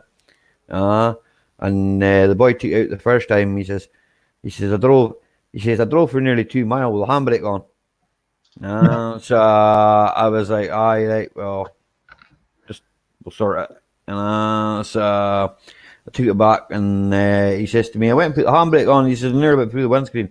I says, well, you told me to fix it. So mid diff is broken. Why not just take it out? I still run it. Timber. An idea. What's your everyday driver? Ford. Oh, you're on a Ford, yeah. I've got Ford. That's on my page as well. Funnily enough, I used to have a Land Rover. I had a few Land Rovers. I had a few Volkswagens. I've had a few cars, Watchcall is asking there about it hasn't appeared up yet on my side to highlight the chat, but it'll appear up in a second. Shamdog is asking about gold in mobile phones. So, Shamdog, this is the phones I'm taking apart. In my next video, you will see, well, not my next video, in my next video about mobile phones, you'll actually see me filtering the gold, and we'll get a weigh in. And I'll tell you what, the least amount of gold is going to be actually them bits on the phones, the actual gold flashing. The most amount of gold in the mobile phones is going to be the chips. So that's where the gold is hidden in there. That's where you're going to find the most amount of gold in a mobile phone. I think it's worth taking them apart, but other scrappers think it's better to sell them to someone like Board Sort. But here in Ireland, we don't have a Board Sort, so I have no other choice but to take them apart. So that's what I think, anyhow. I don't know about any of the other people that are in the chat, whether they think it's worth it or not. Ali doesn't scrap mobile phones, do you, Ali? No, I don't bother with them. He just scraps cars. Well, Tina scraps and things like that. I don't bother with stuff like that. Yeah. And anything really that's kind of gold and shiny, she just puts aside, Yeah. Goes, that's gold and shiny, yeah, I'm wanting that. Are you sure she's not a magpie? Well, I don't know. I was just asking Tippin there, is it the halix on the prop itself, or is it the actual diff at the front or the back that's gone? You're saying mid diff. I don't know that much about the A4, but I know I used to have one. I had a Quattro, mate, sport, and to be fair, that was an alright car until it started losing diesel, and then it wasn't an alright car. Well, it's true. It was fine until it started losing diesel. It was broken and it had to get fixed. Then it was a pain in the ass because the subframe had to come off. So it's not something you think would happen to an Audi Quattro. You wouldn't think that the diesel tank would get burst. That's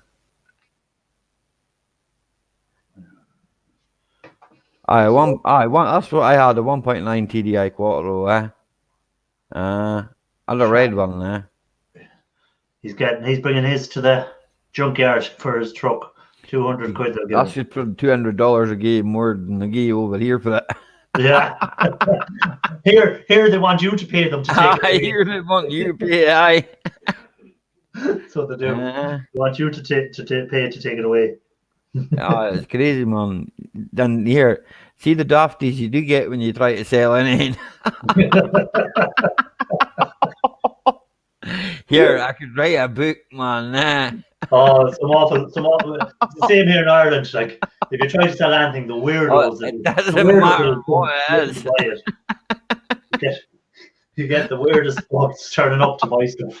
Oh, aye. And then you might advertise it at, we'd say, 1,000 quid. And they'll come and they'll go, I'll give you 100 for it. Take one look at it. No, I'll give you 100. I'll give you 100 for that. Yeah. Will you take cash? Yeah. Here, see that road then? Yeah. As quick as you can get rid of them out the door. Exactly, just fire them back out the door. It's the old one, what, B5? John would probably know more about that, Tim, mate, he had one. He had one of the older ones. I had one of the newer ones, which is a B6, I believe. I think that's what they call it. Although I do think it's the same system, but I know if it won't drive it at all, right? And it's like won't drive when you remove the prop shaft off it. It's the front diff will probably be gone.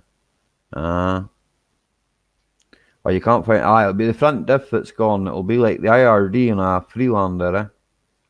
It'll be kind of the same as that. I kind of know what you mean now. There we go. There'll probably be one up here somewhere, mate. I was to look. There might even be one in that scrapyard I go to regularly. Ralph Morrick, welcome to the chat. Thanks Hey for Ralph, how dropping you in. doing, man? Thanks for dropping in. There's a link there if anyone wants to come up for the last 10 minutes. I have 10 minutes left. If anyone wants to come up for 10 minutes, they're free to come up. I try and stick to the 2 hours, and that's it. Once I have the 2 hours done. I kind of go from 7 till 10, and then just after that, Tina takes her meds at 10 o'clock, you know. So, and I want to sit down and relax myself, you know. There might be something that, you know, what I watch on the telly or what I watch on YouTube or whatever, you know.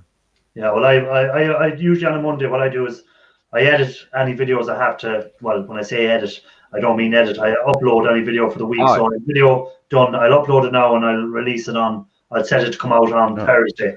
You know, so I'll do that when I finish this live. I'll do that video, then put it on.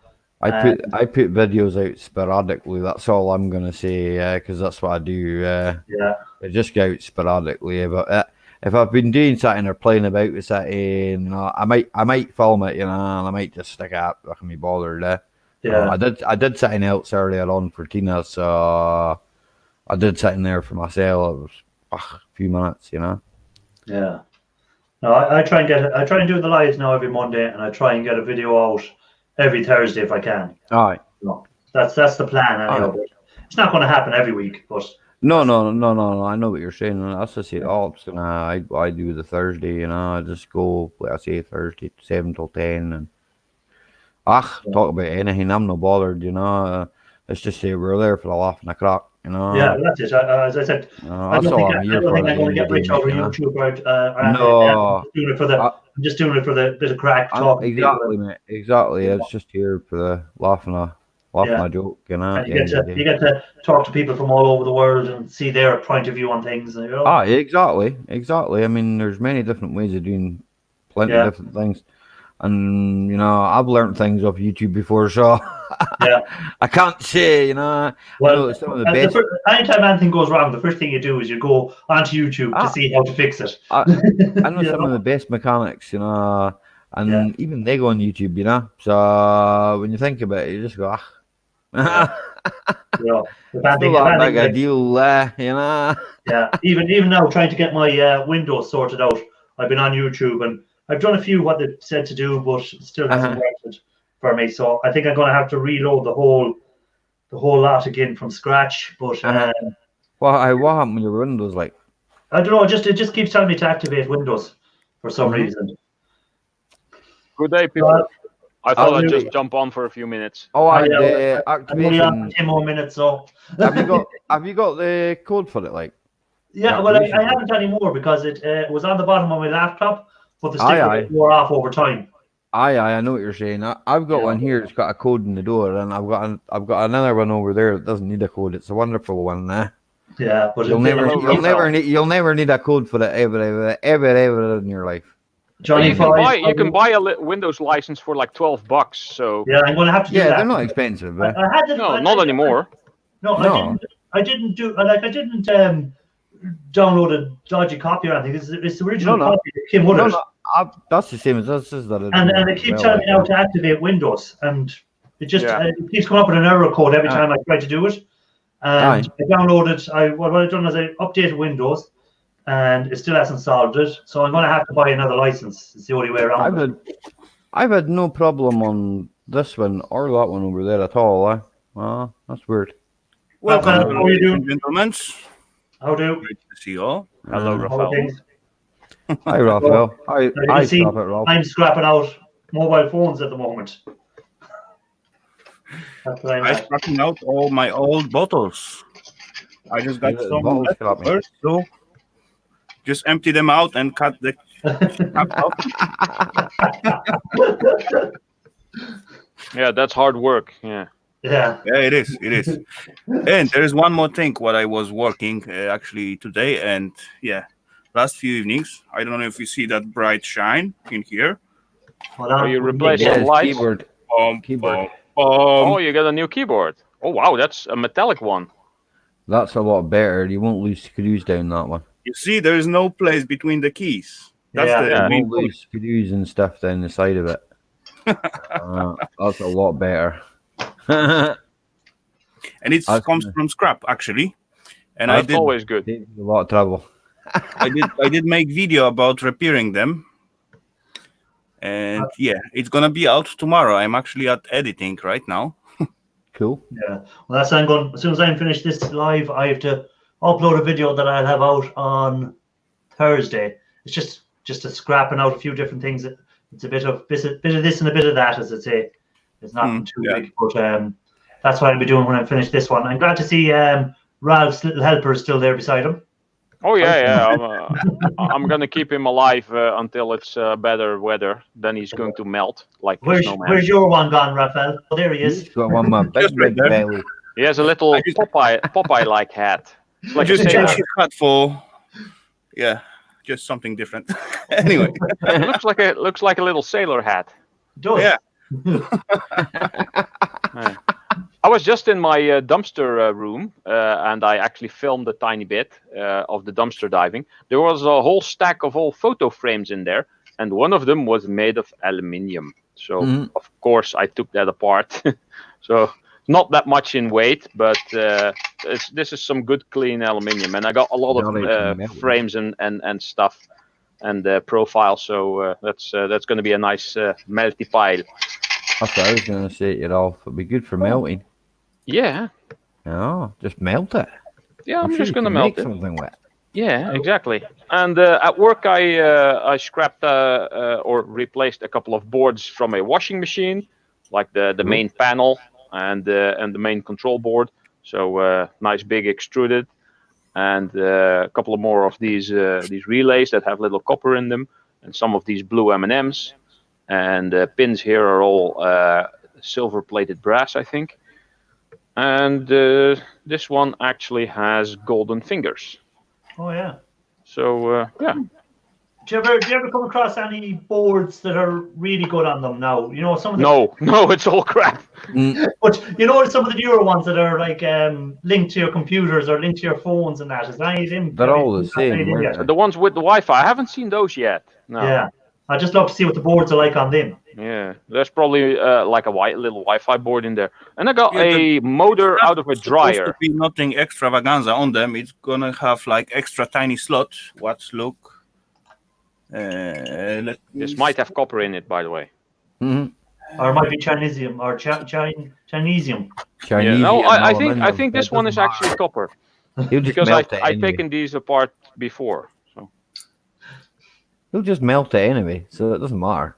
it doesn't really matter what it is. No. I melt it anyway, but I try to keep the different types separate and only melt one type of aluminium or Yeah, copper obviously, or whatever. aye. Like Yeah. pure aluminium, or copper. Yeah. Copper.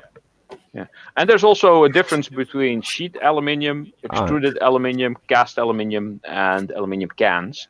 And, Yeah. and if you melted anything, say you melted the cast and the aluminium cans together, what would it make the aluminium weaker, or what does it do? Well, cans are actually really pure aluminium. There's very little added in it, and cast aluminium has silica in it, kind of like silica bronze, which makes it better for casting. And you just get slightly less Oh, less good castable aluminium, punch him. I guess. Yeah. It doesn't really matter if you mix it all together, but extruded and sheet aluminium and stuff like this is also quite good. But they also have something added to it usually. But the cans are basically the worst type of aluminium that you can get. But they're also a very good type of aluminium you can get because it's all over the place. You can pick it up anywhere, and it's all free. Yeah, I have a It's a big good collection- source for aluminium and not so. Yeah, exactly. I have a Although, big collection of them Coca-Cola- going on at the moment. Coca-Cola is iron over here. They're all right. magnetic. I tend to buy my sodas depending on if the can is aluminium or not. All right. I never checked to see what these. Well, just I you can feel- usually feel it if you like Well, dent it. it feels like aluminium, but I can't. Well, over here the Coca-Colas are usually steel or iron. But Ralph, you got those 033 mils or 250? No, No, this is aluminium, anyhow.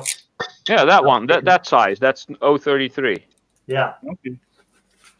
The smaller ones, the thinner ones, like the Red Bull cans, those shape or size of cans are always aluminium.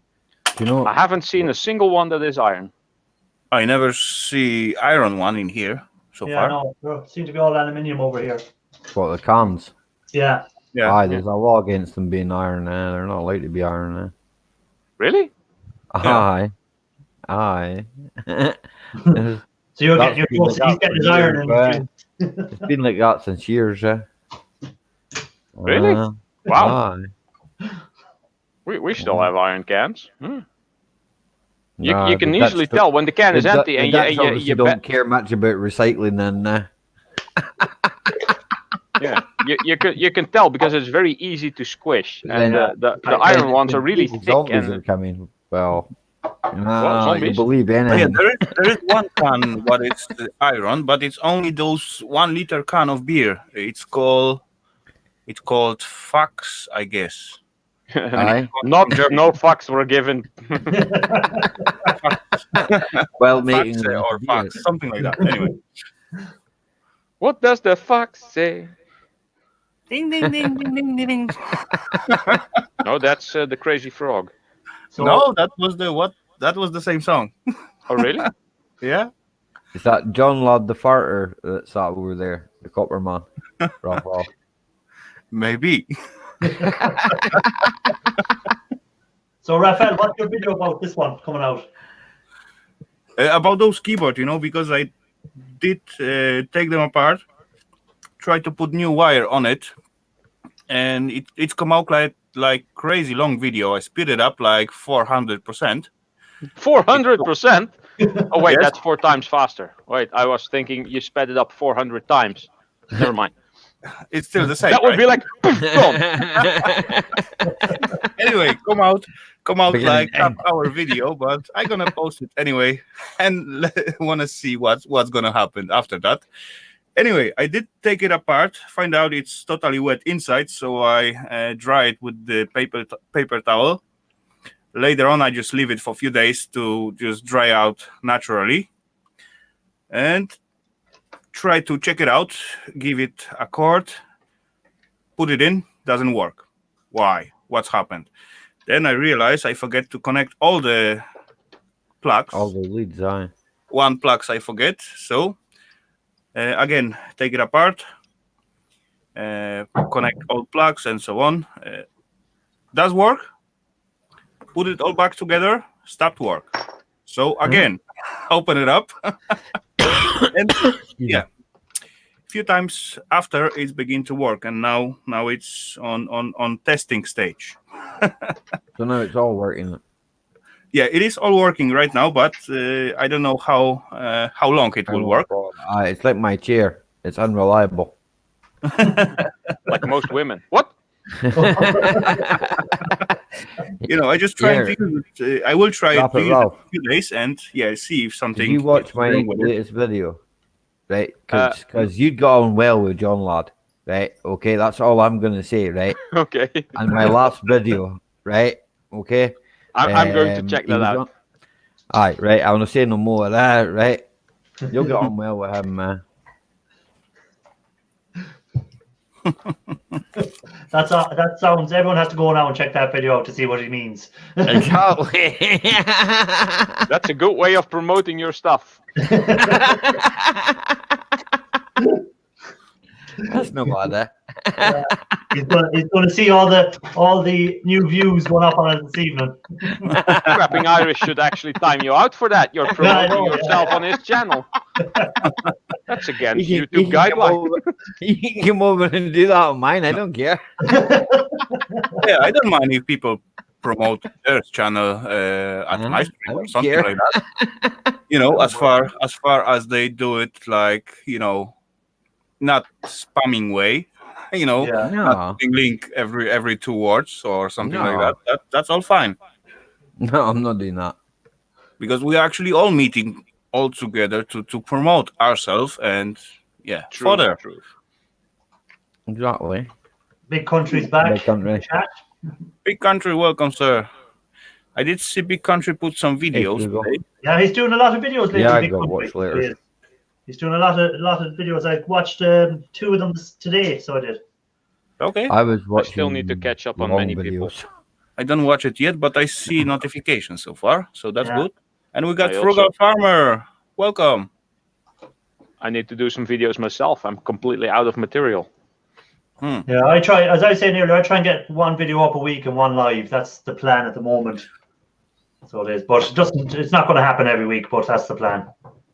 Yeah, I try I'm sticking 1 on that video as well. whenever I feel like it. That's the same Yeah, as me, that, though. Ralph, But, I was thinking I will be never out of material to make videos, and I had plenty of material at my hard drive. But as I look it through today, because tomorrow I'm supposed to upload, there was nothing to pick up. Either way, that was too old materials Hold on, back and going too back. shitty. Or if I begin to edit it, it's come out like, let's say, half-hour video about something silly. Ah, Yeah, that's basically most of my stuff. Yeah. Well, most of the videos I want to do are going to involve the acid, and I want the weather to be a bit better because I want to do them outside. I don't want to be doing them all yeah. inside in the shed. better So, ventilation. That's man. why the only ones I'm doing at the moment are the ones taking the foils off the phones and taking the foils off the RAM, because I'm not using nitric, so I'm not too worried about it. Once I have the mask on, it's fairly safe. But the nitric, I prefer to do that outside with a mask on as well. Yes, Yeah. same as the melting for me. Yeah. So I'm waiting for the weather to improve to do them videos. Nitric can be, how you call that? Volatile. It gets its own temperature without any heating source. Yeah. After it mix it with I know. same you It's mean. like- like thermal, isn't it? yeah. So Yeah. that could be, tricky sometimes, because when you Yeah. add a few drops too much, and then it's begin to just boil Boom. over your beaker. Yeah. That's And that's why you always need to have those catch pan under. yeah, and that's why I want to do it outside. So if it does boil over, it's not going to be boiling on to something else. You know, it's going to be boiling on Like to your face. yeah. Exactly. CC Scraps, welcome. And actually got another good news. Dirt Rider get his package from me today. Oh, I get cool. some message, so that's cool. And he say he gonna make video about that, so that's positive. Yeah. You know, but yeah, it's hard to get a video every week, as you were saying there. Like I've got, you know, there's a few more scrap videos I'll be doing and that, but then unless the weather improves, I'll probably have no videos for a couple of weeks. You know. I know how you feel, scrapping Irishman. Yeah, The just weather- stop raining. The weather's a big problem at PLA, especially just now because it's winter time. But now Yeah. it's coming into spring, you know. There tonight, 6 o'clock, you know, it's just getting dark and that, you know, so it's not so Yeah. bad. I mean, the last couple of days, weather's been good, you know, so get out a lot more, you know, I can do more things, yeah. Yeah, but them last few storms, like all it's been is rain. So it's Yeah, impossible I'll to do tell anything you out about there, it. you know. Tell Same me about here. it. I've been working out in some of that. I know all about it. I'm missing all doing those video when I just going out to the woods and shroomies or just walk around and yeah. Because Metal yeah, detecting also cool. no weather, and of course metal detect. Yeah, that will be cool. Yeah. I gonna this warm season. I gonna go out much more because until Yeah. let's say a few weeks ago, I was every weekend I was out somewhere, either at the woods or at the beach somewhere, or yeah, somewhere out. But right now weather is so crappy, then I don't even feel like going out. Yeah. So I lock myself in the cave like Irish and just scrapping some small stuff. Yeah, that's all the weather's good for. Like I'm hoping to do some videos as well of different things around Ireland, you know. And one of the things I was hoping to do was do Croagh Patrick, which is to do with St. Patrick, you know. So the patron saint of Ireland. So I was hoping for St. Patrick's Day to do something on that. But if the weather doesn't improve, I won't be doing that video either, you know. Yeah. Because I don't fancy going up a mountain and getting stuck up there. In the rain and that, no, and Yeah. the wind, and the much Yeah. fun with it. getting stuck up at the top and needing I suppose to make a good video if the helicopter had to come and take me off the top. Ah, you're getting rescued, guys. That'll be Poor some guy. interesting stuff. Yeah. Yeah. Fun thing today, by the way. The washing machine where I replaced both these boards was actually at an Irish couple. Oh, all right. So they let me in the house, and she started ask me, do you speak English? Yeah, sure, no problem. And then she was talking about I said, are you Irish? Yes, you recognize the accent. Well done. Most people just say, oh, you're probably from England. Yeah. So, well, I have some friends from the UK, all over the UK.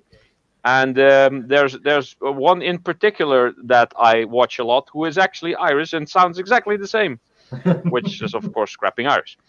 I hope you told her to tune in, subscribe to my channel. Like, No, they were not very talkative people. They basically said, there is the thing, we will be There must have been real downstairs. Irish. There must have been real Irish if they're not talking. Well, I've only spoken to the woman, so yeah. Oh, yeah. The Irish women Yeah, can be a bit... What's the point to speak to the men, right?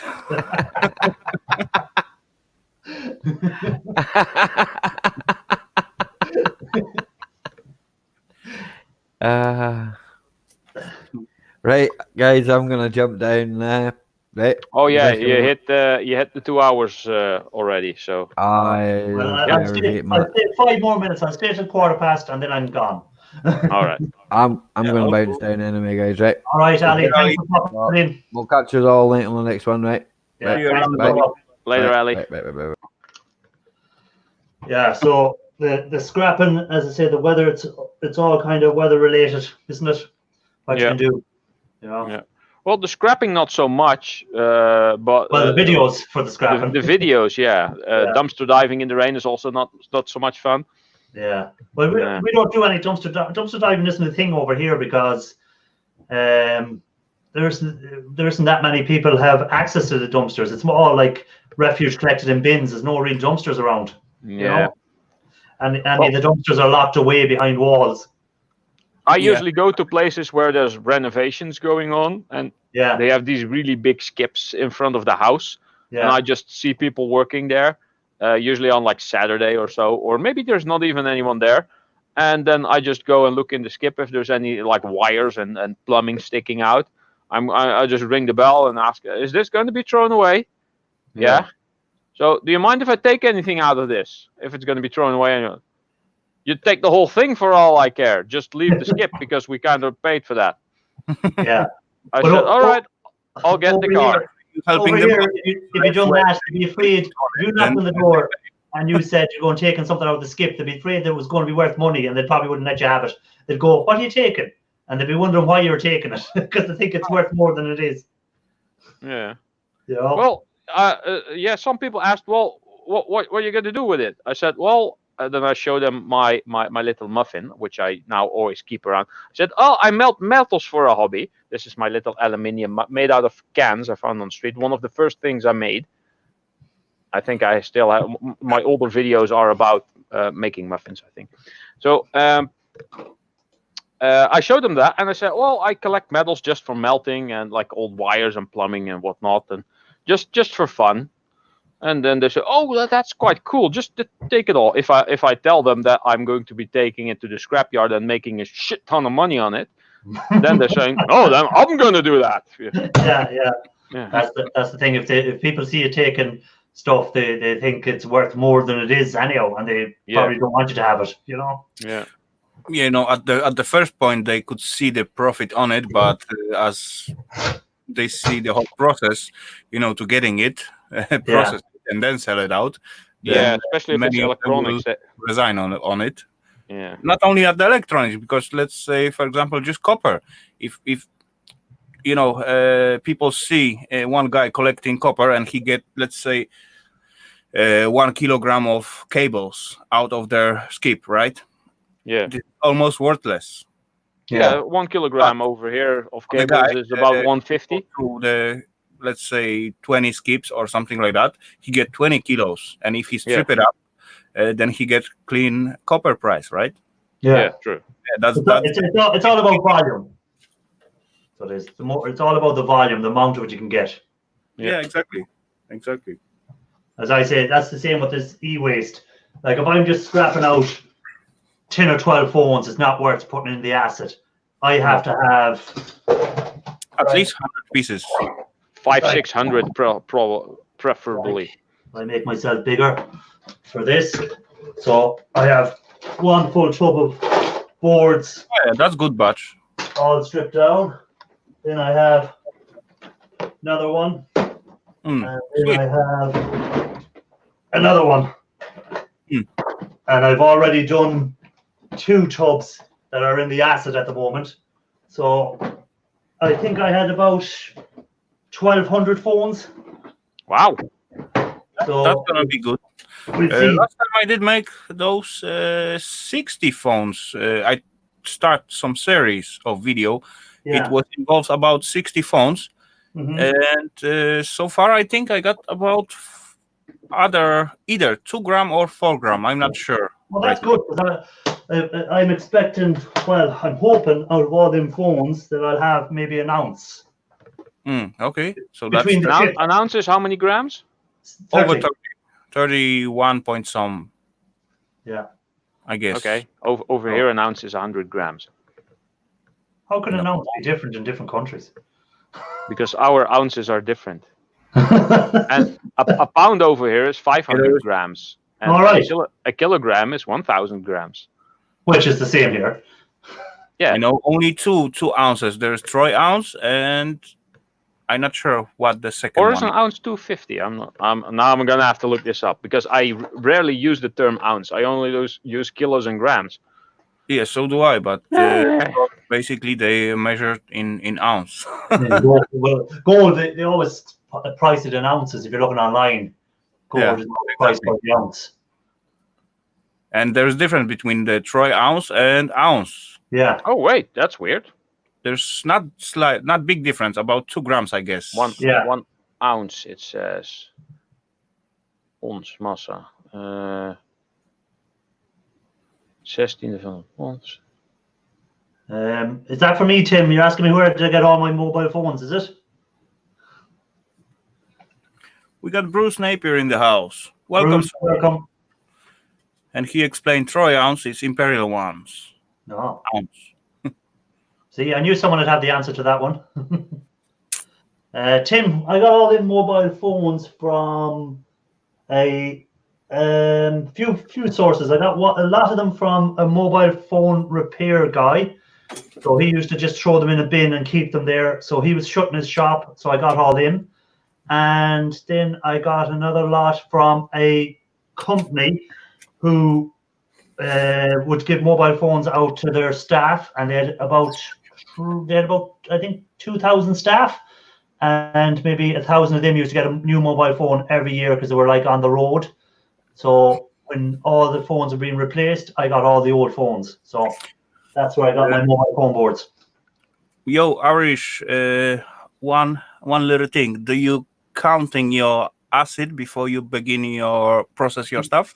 Yeah, I weigh I get acid fairly cheap, to be honest. I got the hydrochloric acid. I got 5 liters of it for about £8.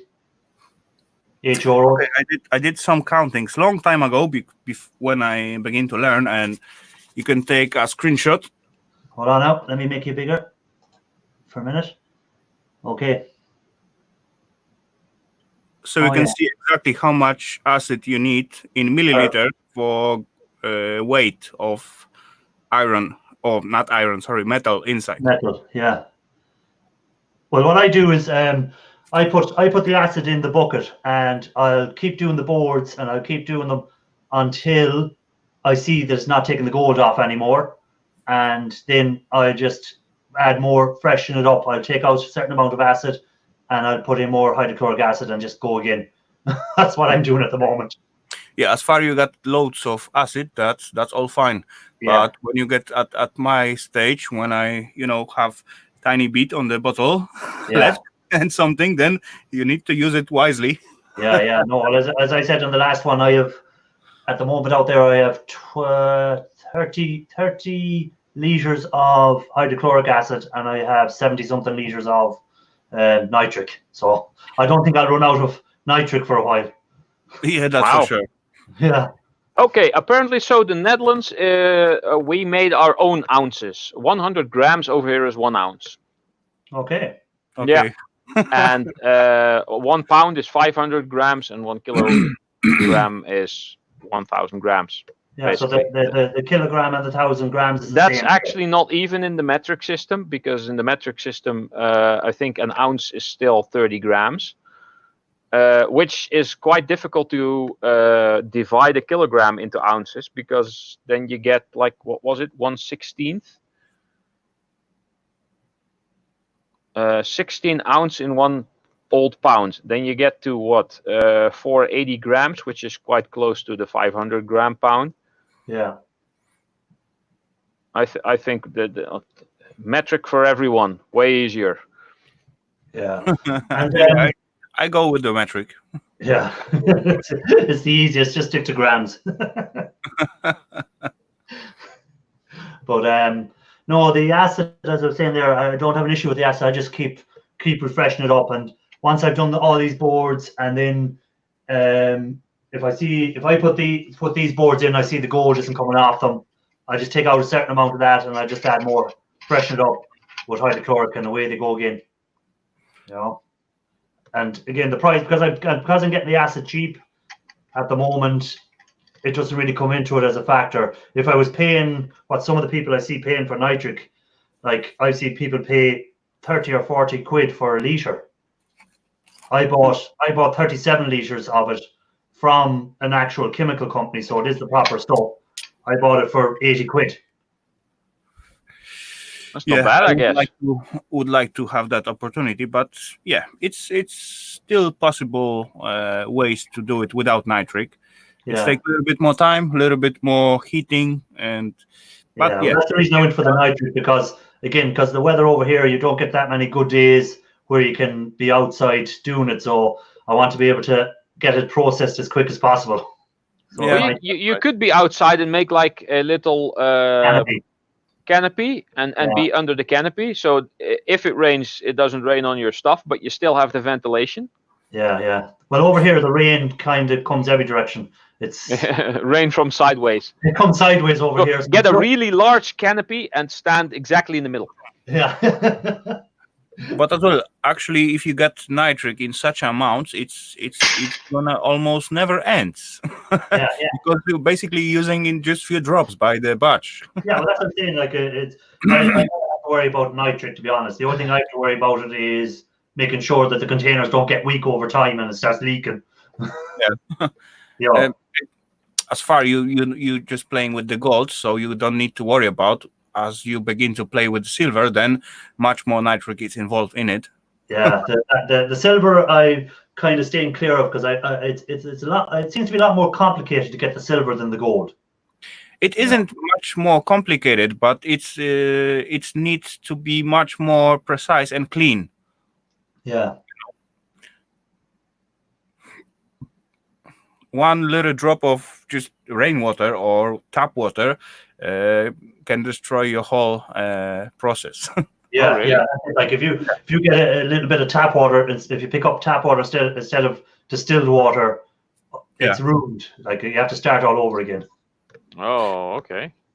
Yeah, with the I'll gold, just collect everything. I'll collect the silver stuff. I'll collect the gold stuff. And when I have like very much, a whole lot, I can fill like a Pringles can all the way with only golden pins. I'll send it to Rafael, and then you can do the He can do the hard magic. work. You can do the magic. the Pringle cans, that's gonna be about I just guessing right now, about 3 kilograms Of pins, probably. maybe less, but not too much. And out of 3 kilograms of pins, depend where you get it from and how old they are. So I will expect in with the big wave equal symbol in front of it. Approximately. Yeah, up to maybe 5-6 grams. That will be good. If Raphael, when you're doing pins now, pins I don't like doing. What process do you do on the pins for getting the gold off them? Because you don't have nitric, so what way do you go about it? Is that reverse electroplating? either, like Ralph say, reverse electroplating, or I will just drop it into the Pullman AR and just get rid of all the base metals. Yeah, that'll take a good while, wouldn't it? It is good way, but if you got like good pins, quite old pins, Yeah, with big amount of gold, like that from is the ceramic CPUs or something. yeah, something like that. Yeah, Or either those pins what I get from those relays, what I found a bunch of relays from 60s, 70s, and 80s. yeah, Because the oldest date what I saw, what was stamped behind, it was 68, and all of them look the same. So they basically manufacture it the same way through That's the whole over year. 50 years ago. yeah. And When they I are come to when I come to doing the pins, I'm going to do one set in nitric and I'm going to do one in the poor man's, just to compare the times, just to see how quick it'll be with the nitric compared to poor man, just to see what make a big It's difference. gonna be huge difference. It's Yeah. gonna be huge difference. We got scrapping together in the chat. Welcome, buddy. Yeah. Welcome, scrapping together. He's having a slow day on his end, he reckons. You know, with the nitric, you don't need to put so much heat on it. Because heat will help a little bit, but it would generate its own heat. Yeah, This one has actual with the Pringles in it. You're gonna provide at least 70 degrees in Celsius, and that is optimal as far I find out. yeah, If you go over, then it's gonna too vigorous reaction. If you're gonna lower, then you got almost no reaction. yeah. That's the thing about it. You have to kind of be, as you said, you have to be in that sweet zone. If you're not in that, it's either bubbling over or it's doing nothing. Yeah, and one more thing, I will suggest you, if you're gonna do it outside, just put some kind of, I don't know, box or frame around. Yeah. I have a Perspex frame made for it. Not, cool down and warm up your. Yeah. Well, that's what I have a frame made out of Perspex, so Yes. you can still see into it, so you can see what's happening. But exactly. no breeze or no rain. If it does rain, it won't get into it.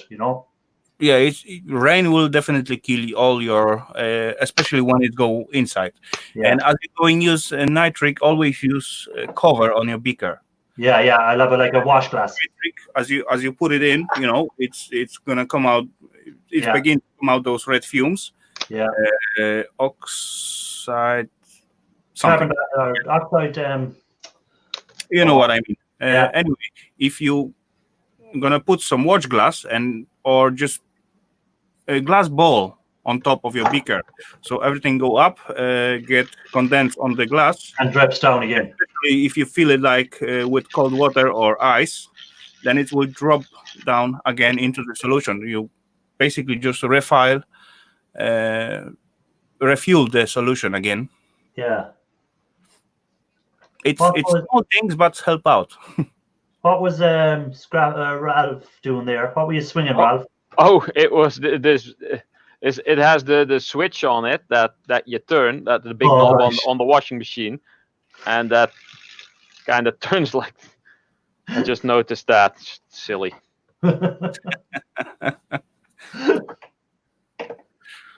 Yeah, another toy to play. Yeah. No, just gonna. Is there any silver contacts in that switch that goes around? Might be actually. I'm going to be taking that apart. There's a lot of those tactile switches on there. They have like little silver contacts in Yeah, them. they have silver usually. contacts in them. Yeah. Yeah. Yeah, I got a lot of those collected on board. that's all I'm doing with them as well. I'm just collecting them up at the moment. I have like a couple of hundred, I think now. Yeah. No, yeah, I did see at your video scrapping, you didn't collect MOSFETs. I do them in a different video. I don't pull that many of them off, to be honest. I put them in. I have a jar somewhere, if I can find them. No, I Yeah. don't have it here with me. I have MOSFETs saved up, all right. I found some MOSFETs actually with 4 legs on them. Oh yeah, MOSFETs. I find all kinds. I got 4 the big ones or the small ones. This has 5. This is, I don't know what this is. I just tossed this in with the MOSFET. Yeah, but this is diodes. Yeah, but it's heavy, probably. Also copper in it.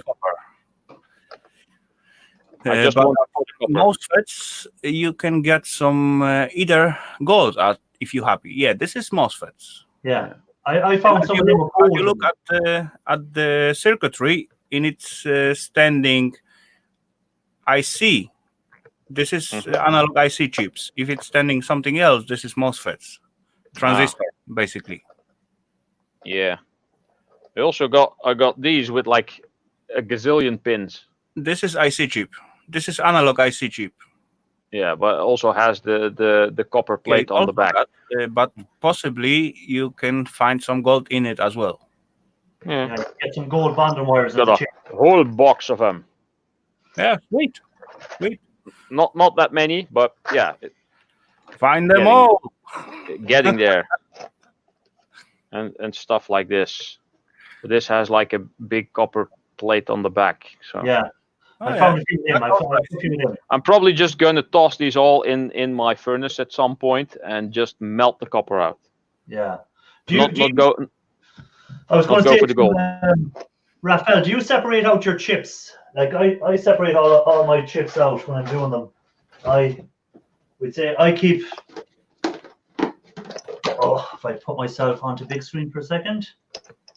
So I'll keep the likes of them all separate from the other chips for doing them, just so I can get a yield on them. Yeah, I have Okay. many of those as well. Yeah, and then I I got keep all the. categories for chips. And I have I keep my RAM chips separate as well then, so I have all the different types of RAM chips. I just have them. At the moment I have 2, 4, 6, 8, 10, 12, 13, 14 kgs of chips there to do. Wow, Yeah, nice part. this is all I got. This is not about not all about how much you have it, but how you sort it. You know, Yeah. I do classified my chips close to yours, but I got like RAM chips separate. Yeah, that's what I do. Keep the RAM. They're 99% chance of gold on them, so it's good to have them separately. Yeah. I got my ceramic IC chips Yeah. separate because it's like slightly different process later on. All my plastic ceramic, plastic chips, IC chips. Then it's go. I also divide it to two categories, like 4-sided and 2-sided. Yeah, I do the same. Later on, I got EPROMs, and as well, most EPROMs are ceramic.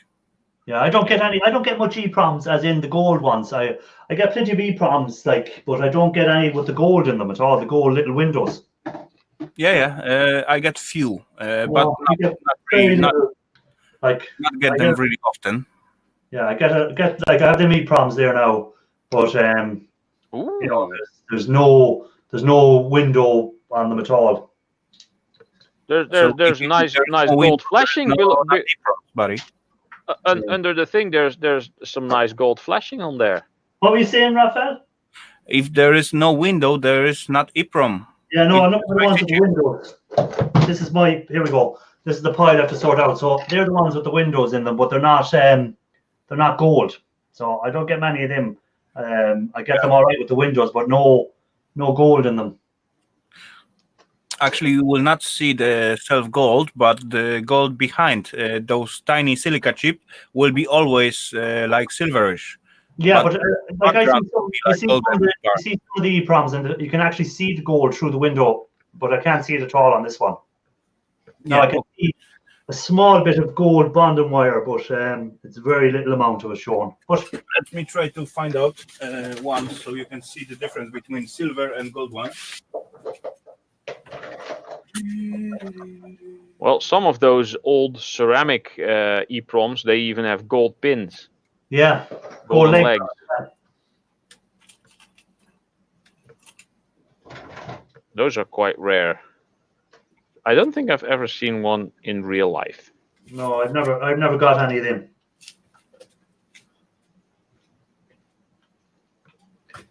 But yes, I got some nice gold flashing on here. I'm just gonna cut that out.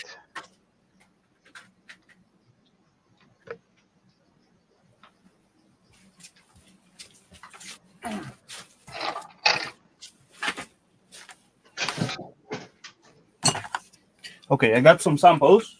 Okay, I'm gonna put you on big screen for this. Wait a bit. I'm coming on with the more of them. So, move this one. There we go. Boom, EPROMs. Such a look. And as you see, this one, try to cover a little bit of light so we can see. Yeah. With light and without. This is totally no gold at all. Maybe silver, maybe, if I'm lucky. Yeah, they're the ones I mainly find. Yeah, exactly. This one looks slightly better. There is some yellowish color at the sides. Yeah. So there is your gold. Okay. Maybe. No, yeah, all this box is golden ones. This got slightly one. Let's look at this one. Basically, nothing. No yellowish color at all. But the real gold EPROMs looks like that. Yeah, you got the gold legs. Yeah, they're the nice. Wow. I've never found any of them yet. It doesn't have so many of them. But this is the real EPROMs with the gold on them.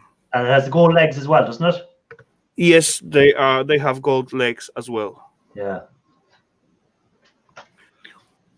It's a gold rush. There's one. those were actually white ceramic ones.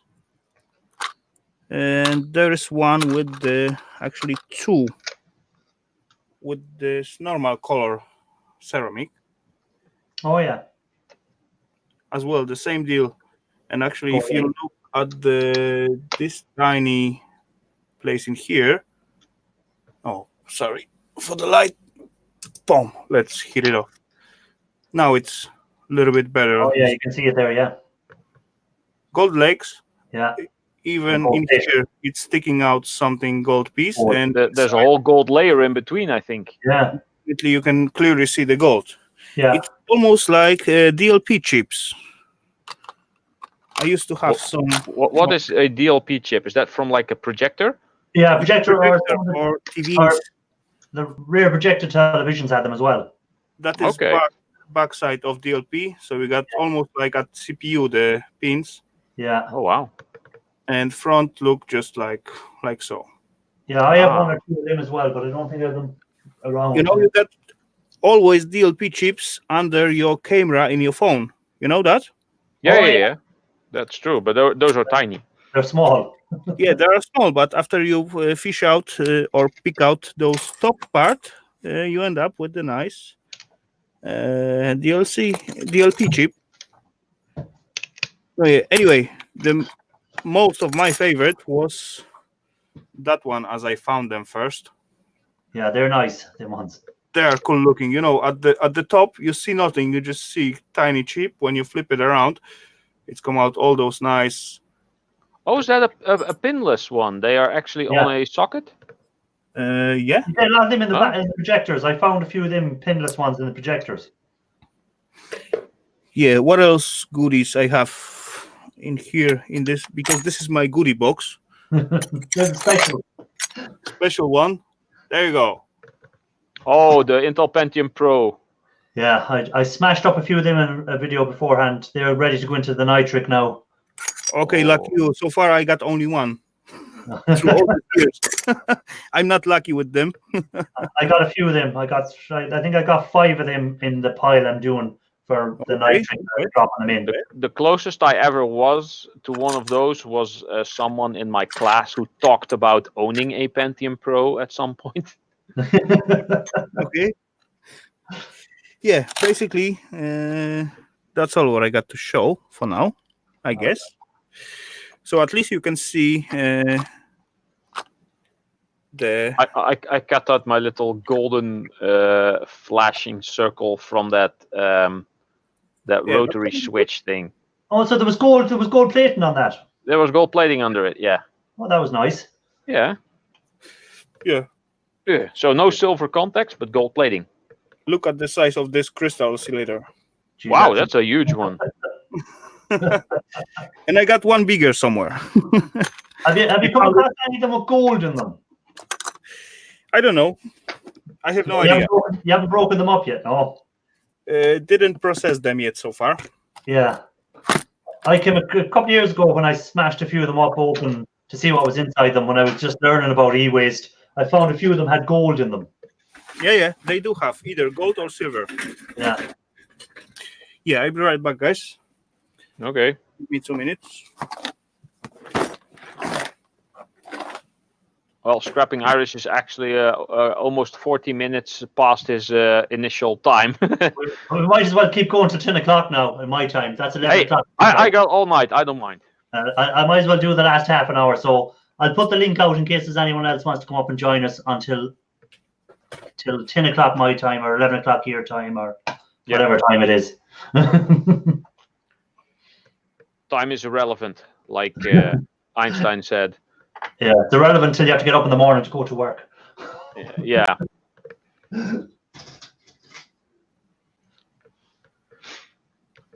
Time is actually another way of saying change. Yeah. Because if something changes, you can tell time by these changes.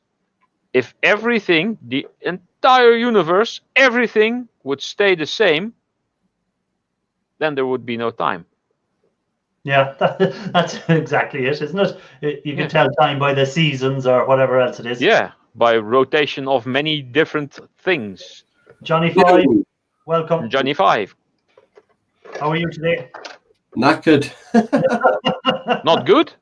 I had to have an Oh, hospital. knackered. I thought you said not good.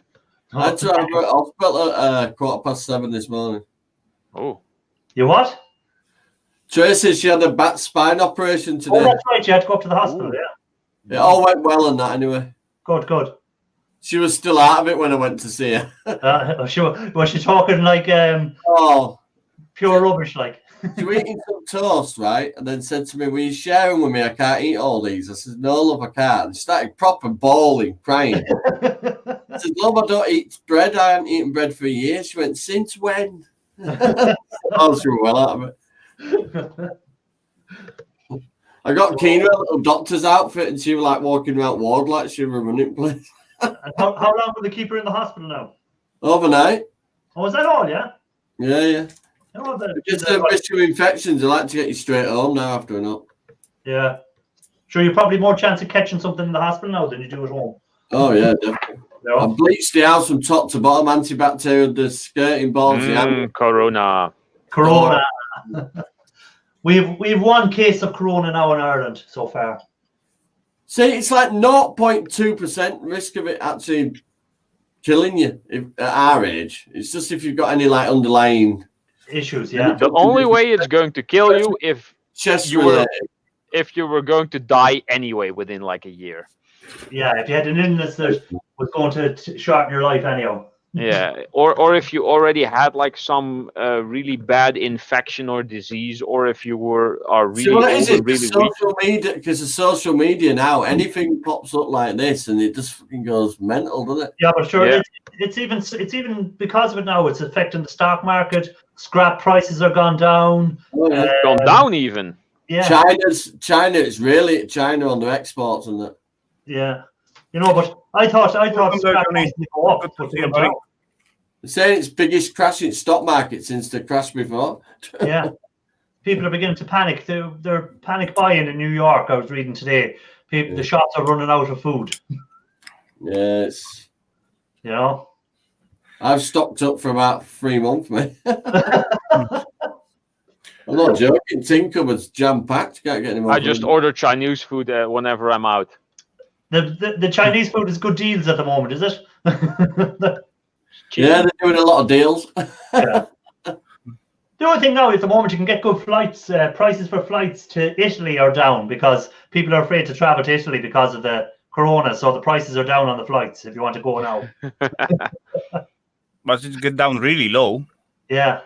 Yeah. The only problem is they're all one-way tickets. Johnny 5.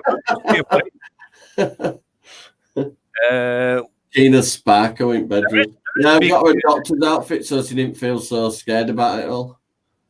There is big problem with that because actually last time I did trying to get a refund on one of my package what I ordered from China, actually, and I follow all the rules. There was like big conversation through whole package. Anyway, I decided to just get it back, and they asked me to find out the shipping way with the tracking under $15. So I get a full refund of my bought stuff, right? Yeah. And yeah, I find out the way. Anyway, after I trying to, go through information at the post office, I get message, sorry, we are not able to send anything to China right now because of the coronavirus. So I'm not able to send anything to China. So how can sending something to China? Yeah, I was just about to ask. Well, Is I that think a lot because they of have to people- send people over to bring it there? I think a lot of the towns have shut down, and would say the infrastructures have shut down in China. So they're not actually. No one's going door to door doing deliveries. The factories have shut down. They've really closed the whole country down. So they have. Yeah, it look like even those ships doesn't go between Europe and China and so on. Yeah. Yeah, that- pretty what's soon gonna you're happen going to now be is- hearing about Walking Dead and stuff. Yeah, well, the next month you're going to see a lot of factories are going to start running out of components and parts they need in Europe. So that's going to be the next issue. But so far, there's still no problem with buying stuff from them. Yeah. So they still somehow ship it Yeah. out, but you cannot ship it in. What's the point? I don't get this things. Yeah. But as Tim was saying there, NASA put out, in case any didn't see what he put up there in the chat, NASA put out 2 photos. A photo of before the coronavirus in China and a photo afterwards, and the amount of pollution. air pollution. Yeah. There's a lot of difference there. Yeah. Yeah. You know, because all the factories have shut down in the area. Conspiracy theorists are saying it was a man-made contagion that got out of hand. And what's the best way to bring down the superpower like China? Yeah. You know. You know, all them flat Earth people. What, you mean the Earth is round? Yeah. It is round. It's just flat. It's like a pancake. But it's not even properly rounded. It's more of a Sphere. Well, Oblique spheroid. and it spins on an axis, doesn't it? It doesn't spin straight. No, yeah, the axis is slightly tilted, yeah, and that's why we have seasons. If it would be straight, we wouldn't have seasons. Yeah. You would have like different temperatures at different longitudes. Yeah. Is that the term? Yeah. But you wouldn't have like summer, winter. It would, if you're at one point, it would always be that type of weather there-ish, that type of temperature. Well, I've decided any question I ever have, I'm messaging you, Ralph. Who needs Wikipedia when you have Ralph? Yeah. I used to do a lot of research. It might be a big word. I was interested a lot in the whole space and how everything works. Did you get your answers? Well, most of them. Most of them. No, I was just interested in how it works, so I started learning about it or studying at least, and trying to remember most of that stuff, because it's been some time ago, so might have missed some things. Yeah, I'll sleep tonight, that's for sure. But I know when it in my head it's that pillow, that's it. Yeah, but you have a nice quiet house to yourself now. Keena's fast asleep. Yeah, so you'll be able She to... was she had to go with us this morning, so she's been up since 5:30. Okay. Tracy went, I'm not getting up at 5:30, and then she was up all night worrying. So she had a few hours kit before the surgery, and then they come round within about an hour, and they take them down to the ward. Tracy slept all day. She'd been at ward about 20 minutes when I got there. But they're closing a lot of schools over there in England, aren't they, because of the corona here? On the Sky News are saying there's a lot of... They're putting in contingency plans and that, aren't they? Yeah. They've closed a school here in Ireland as well, in Dublin. Because it doesn't affect children. They're on about bringing in like retired teachers and stuff, you know, or making the classes bigger if the are off on that. See, children it doesn't affect. Adults in the like 20s and 30s and 40s, if they're healthy, it's like 0.2%. But once you hit like the 50 plus and going up and up and up and up. Yeah, well, if you've got any underlying medical conditions. As Ralph was saying, it's people who had, like, we say, lungs disease or something like that. Yeah. I'm talking, do you know Grant? Which Grant? Herbert. Yeah. He put a thing on today about because he's a health specialist and that, isn't he? Yeah. Where he just mentioned all stuff, like vitamins and stuff that can help boost your immune system to keep you, not immune to it, but. Yeah, no, but if you're fairly healthy, it's just going to be that's all you're going to have. I'm taking now anyway. No, but if you're fairly healthy, it's just going to be a flu, and that's it, Yeah.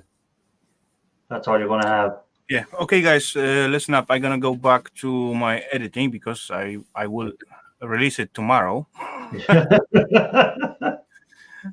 So, thanks for dropping in, Raphael. You're welcome. Always pleasure. Take care. Thanks a lot. Bye, everyone. See you later, Ralph. So there was 3. I'm just trying to get this thing apart, but I'm probably going to be doing that somewhere in the weekend. Is that a ceiling fan motor? It kind of looks like it, doesn't it? It's actually from a dryer. All right. So the belt goes on this bit, and there was a little wheel on here that actually got all the way, got molten, and I had to replace the whole thing. And the belt just kind of threw that, and then around the the barrel, the tumble drum thing, the drum. That's the word. Yeah. And that at some point snapped. So nice copper in here. Yeah, it should be a bit of copper in there, shouldn't there? Yeah. Taking these apart before. Welcome to the chat. Hey, Recycle Dude. Thanks for dropping in. Just in time. Just for the last 10 minutes. We'll be soon finished, I'm afraid. I've gone an hour over my time tonight. My longest stream's been 5 hours 38 minutes. Oh no, I couldn't do that. I'd be gone. After about 2 hours, my back starts to play in. I don't have a comfortable seat. I need to get a good comfortable seat for this. You want like this is out of a Freelander. Is it a car seat out of a Freelander? Yeah, good idea. How's the shed? Did it stick the storm okay? Yeah, now it's all sealed down properly. No leaks at all now. Thank God. Yeah. Well, I've done that. I got another shed given. And I've stripped it all down to the cladding and all the framework. Totally stripped it down. And I'm going to use it with insulation to clad out the new bit inside. So save myself some money there. And the shed, I took it off. It was an 8x10 and it's got some really nice all new guttering and water butt and everything with it. So I'm going to put it all onto this hut. So nice. Quite a lot of it. And he said there's a few spare pieces on the roof. Just get the garage roof that were where it was. Pulled them off. They're all brand new, full length ones, still in the plastic. So I've got more than enough to put guttering all the way around it. And you know what? And you know what makes it even better? You got it all for free. Oh yeah. And even the door, it had one of them locks where it goes like that. You know what I mean? They're like a bar on the front, and then the lock into two locks, and you put padlocks on them. There's a question there for you, Johnny. You what? There's a question there for you. Oh yeah. It don't even lives are going when they don't know me. Don't say Johnny Five is alive. Yeah. But I can officially prove that I was Johnny Five before the movie. Oh really? Yeah. So I used to get a little bit twatted, basically. My nickname was Johnny anyway. The cat that go 1, 2, 3, 4, 5. Come on, Johnny Five, get up. And then if I didn't, they'd like manhandle me up, kind of thing. Oh. When you use them mad weekends where you all just meet up with your mates at somebody's house or something with stash of beers and and some other stuff. That's where the nicknames come from. Yeah. Well, at school it were pass me a rubber, Johnny. So I used to just like slam people's hands in desks and. They actually called me Wreck-It Ralph, or the Dutch translation for it, basically, since I was like 2, because as a kid I wrecked everything. Yeah, I was fighting at school, mate. I wrecked everything. Wrecked them or took them apart? Even if I wrecked stuff, and then I started taking stuff apart. Without being able to put it back together again. When I was younger, I'd take stuff apart and then I wouldn't be able to put it back together. But I like taking it apart to see what was inside it. That's why I scrap stuff out now. Yeah, say, look at you now. That's why I scrap out all the time. Yeah. And when I started, I kind of had my Swiss Army knife. I had this thing since I was like 10 or 12. This is one. I've got one exactly like that. Yeah, one of those really big ones. Even the gray bit on this side here is a small magnifying glass, even, which I actually was able to start fires with at some point using the sun. I added a small extra feature here. Put a magnet on there, neodymium magnet. Yeah, I don't think mine's got the magnet on. No, I added that myself. So. Just handy to test if something is aluminium or. Yeah, it is. Yeah. And I actually carried this thing with me always. I was just about the only kid in school that was allowed to actually carry a knife, because, well, this thing was like 150. That was back when we had guilders, so inflation and stuff would be 150 euros now, probably ish. Not all your countries, like in Europe, that's went over to the euro and that. Really think we should have never done that. Some of them, yeah. Some of them, yeah. I'm so glad we stayed with pound. Our pound's worth a lot more than most currencies, even when we're not doing too well. Yeah. The only good thing I like about the euro is if you're going to any country in Europe, except for England, you don't need to change your money. You can I've never been out of England. All right, well, you can just go and everything is priced in euro. I don't even go out of Yorkshire, really. You can go to the coast of Yorkshire. Johnny, you need to get out of the world. That drive down to see Hazy were like the longest drive I've ever done. Standardization is a good thing, but is it? The drive you done 2 weeks ago. Hazy's drive. Oh no, I went down. I went down. Oh no, I thought you mentioned the drive when you were watching them. Oh no, oh yeah, God, I didn't know what to do about that. Yeah, I know. I messaged Natasha, and Natasha messaged his sister, and yeah. Then she messaged his mum, and that's that phone calls he wasn't answering. But then he started talking, and I calmed down a bit. Then I was Bruce Napier before that movie came out. What movie? Possibly very silly. Get a few views for the ending, though. Yeah. When you see all the cop cars coming around you. Yeah. The tea packed him a lot. Yeah. But anyway, as I was saying, I was carrying the Swiss Army knife even before MacGyver was even on television, and friends knew that I had the thing on me usually. But then at some point, MacGyver came on TV, and people started saying, "Oh, you're just carrying that around because of MacGyver," and that's my nickname became MacGyver at some point. And when I got into martial arts and kicked people's ass, Jean-Claude Van Damme style, basically, they changed my nickname to Jean-Claude MacGyver.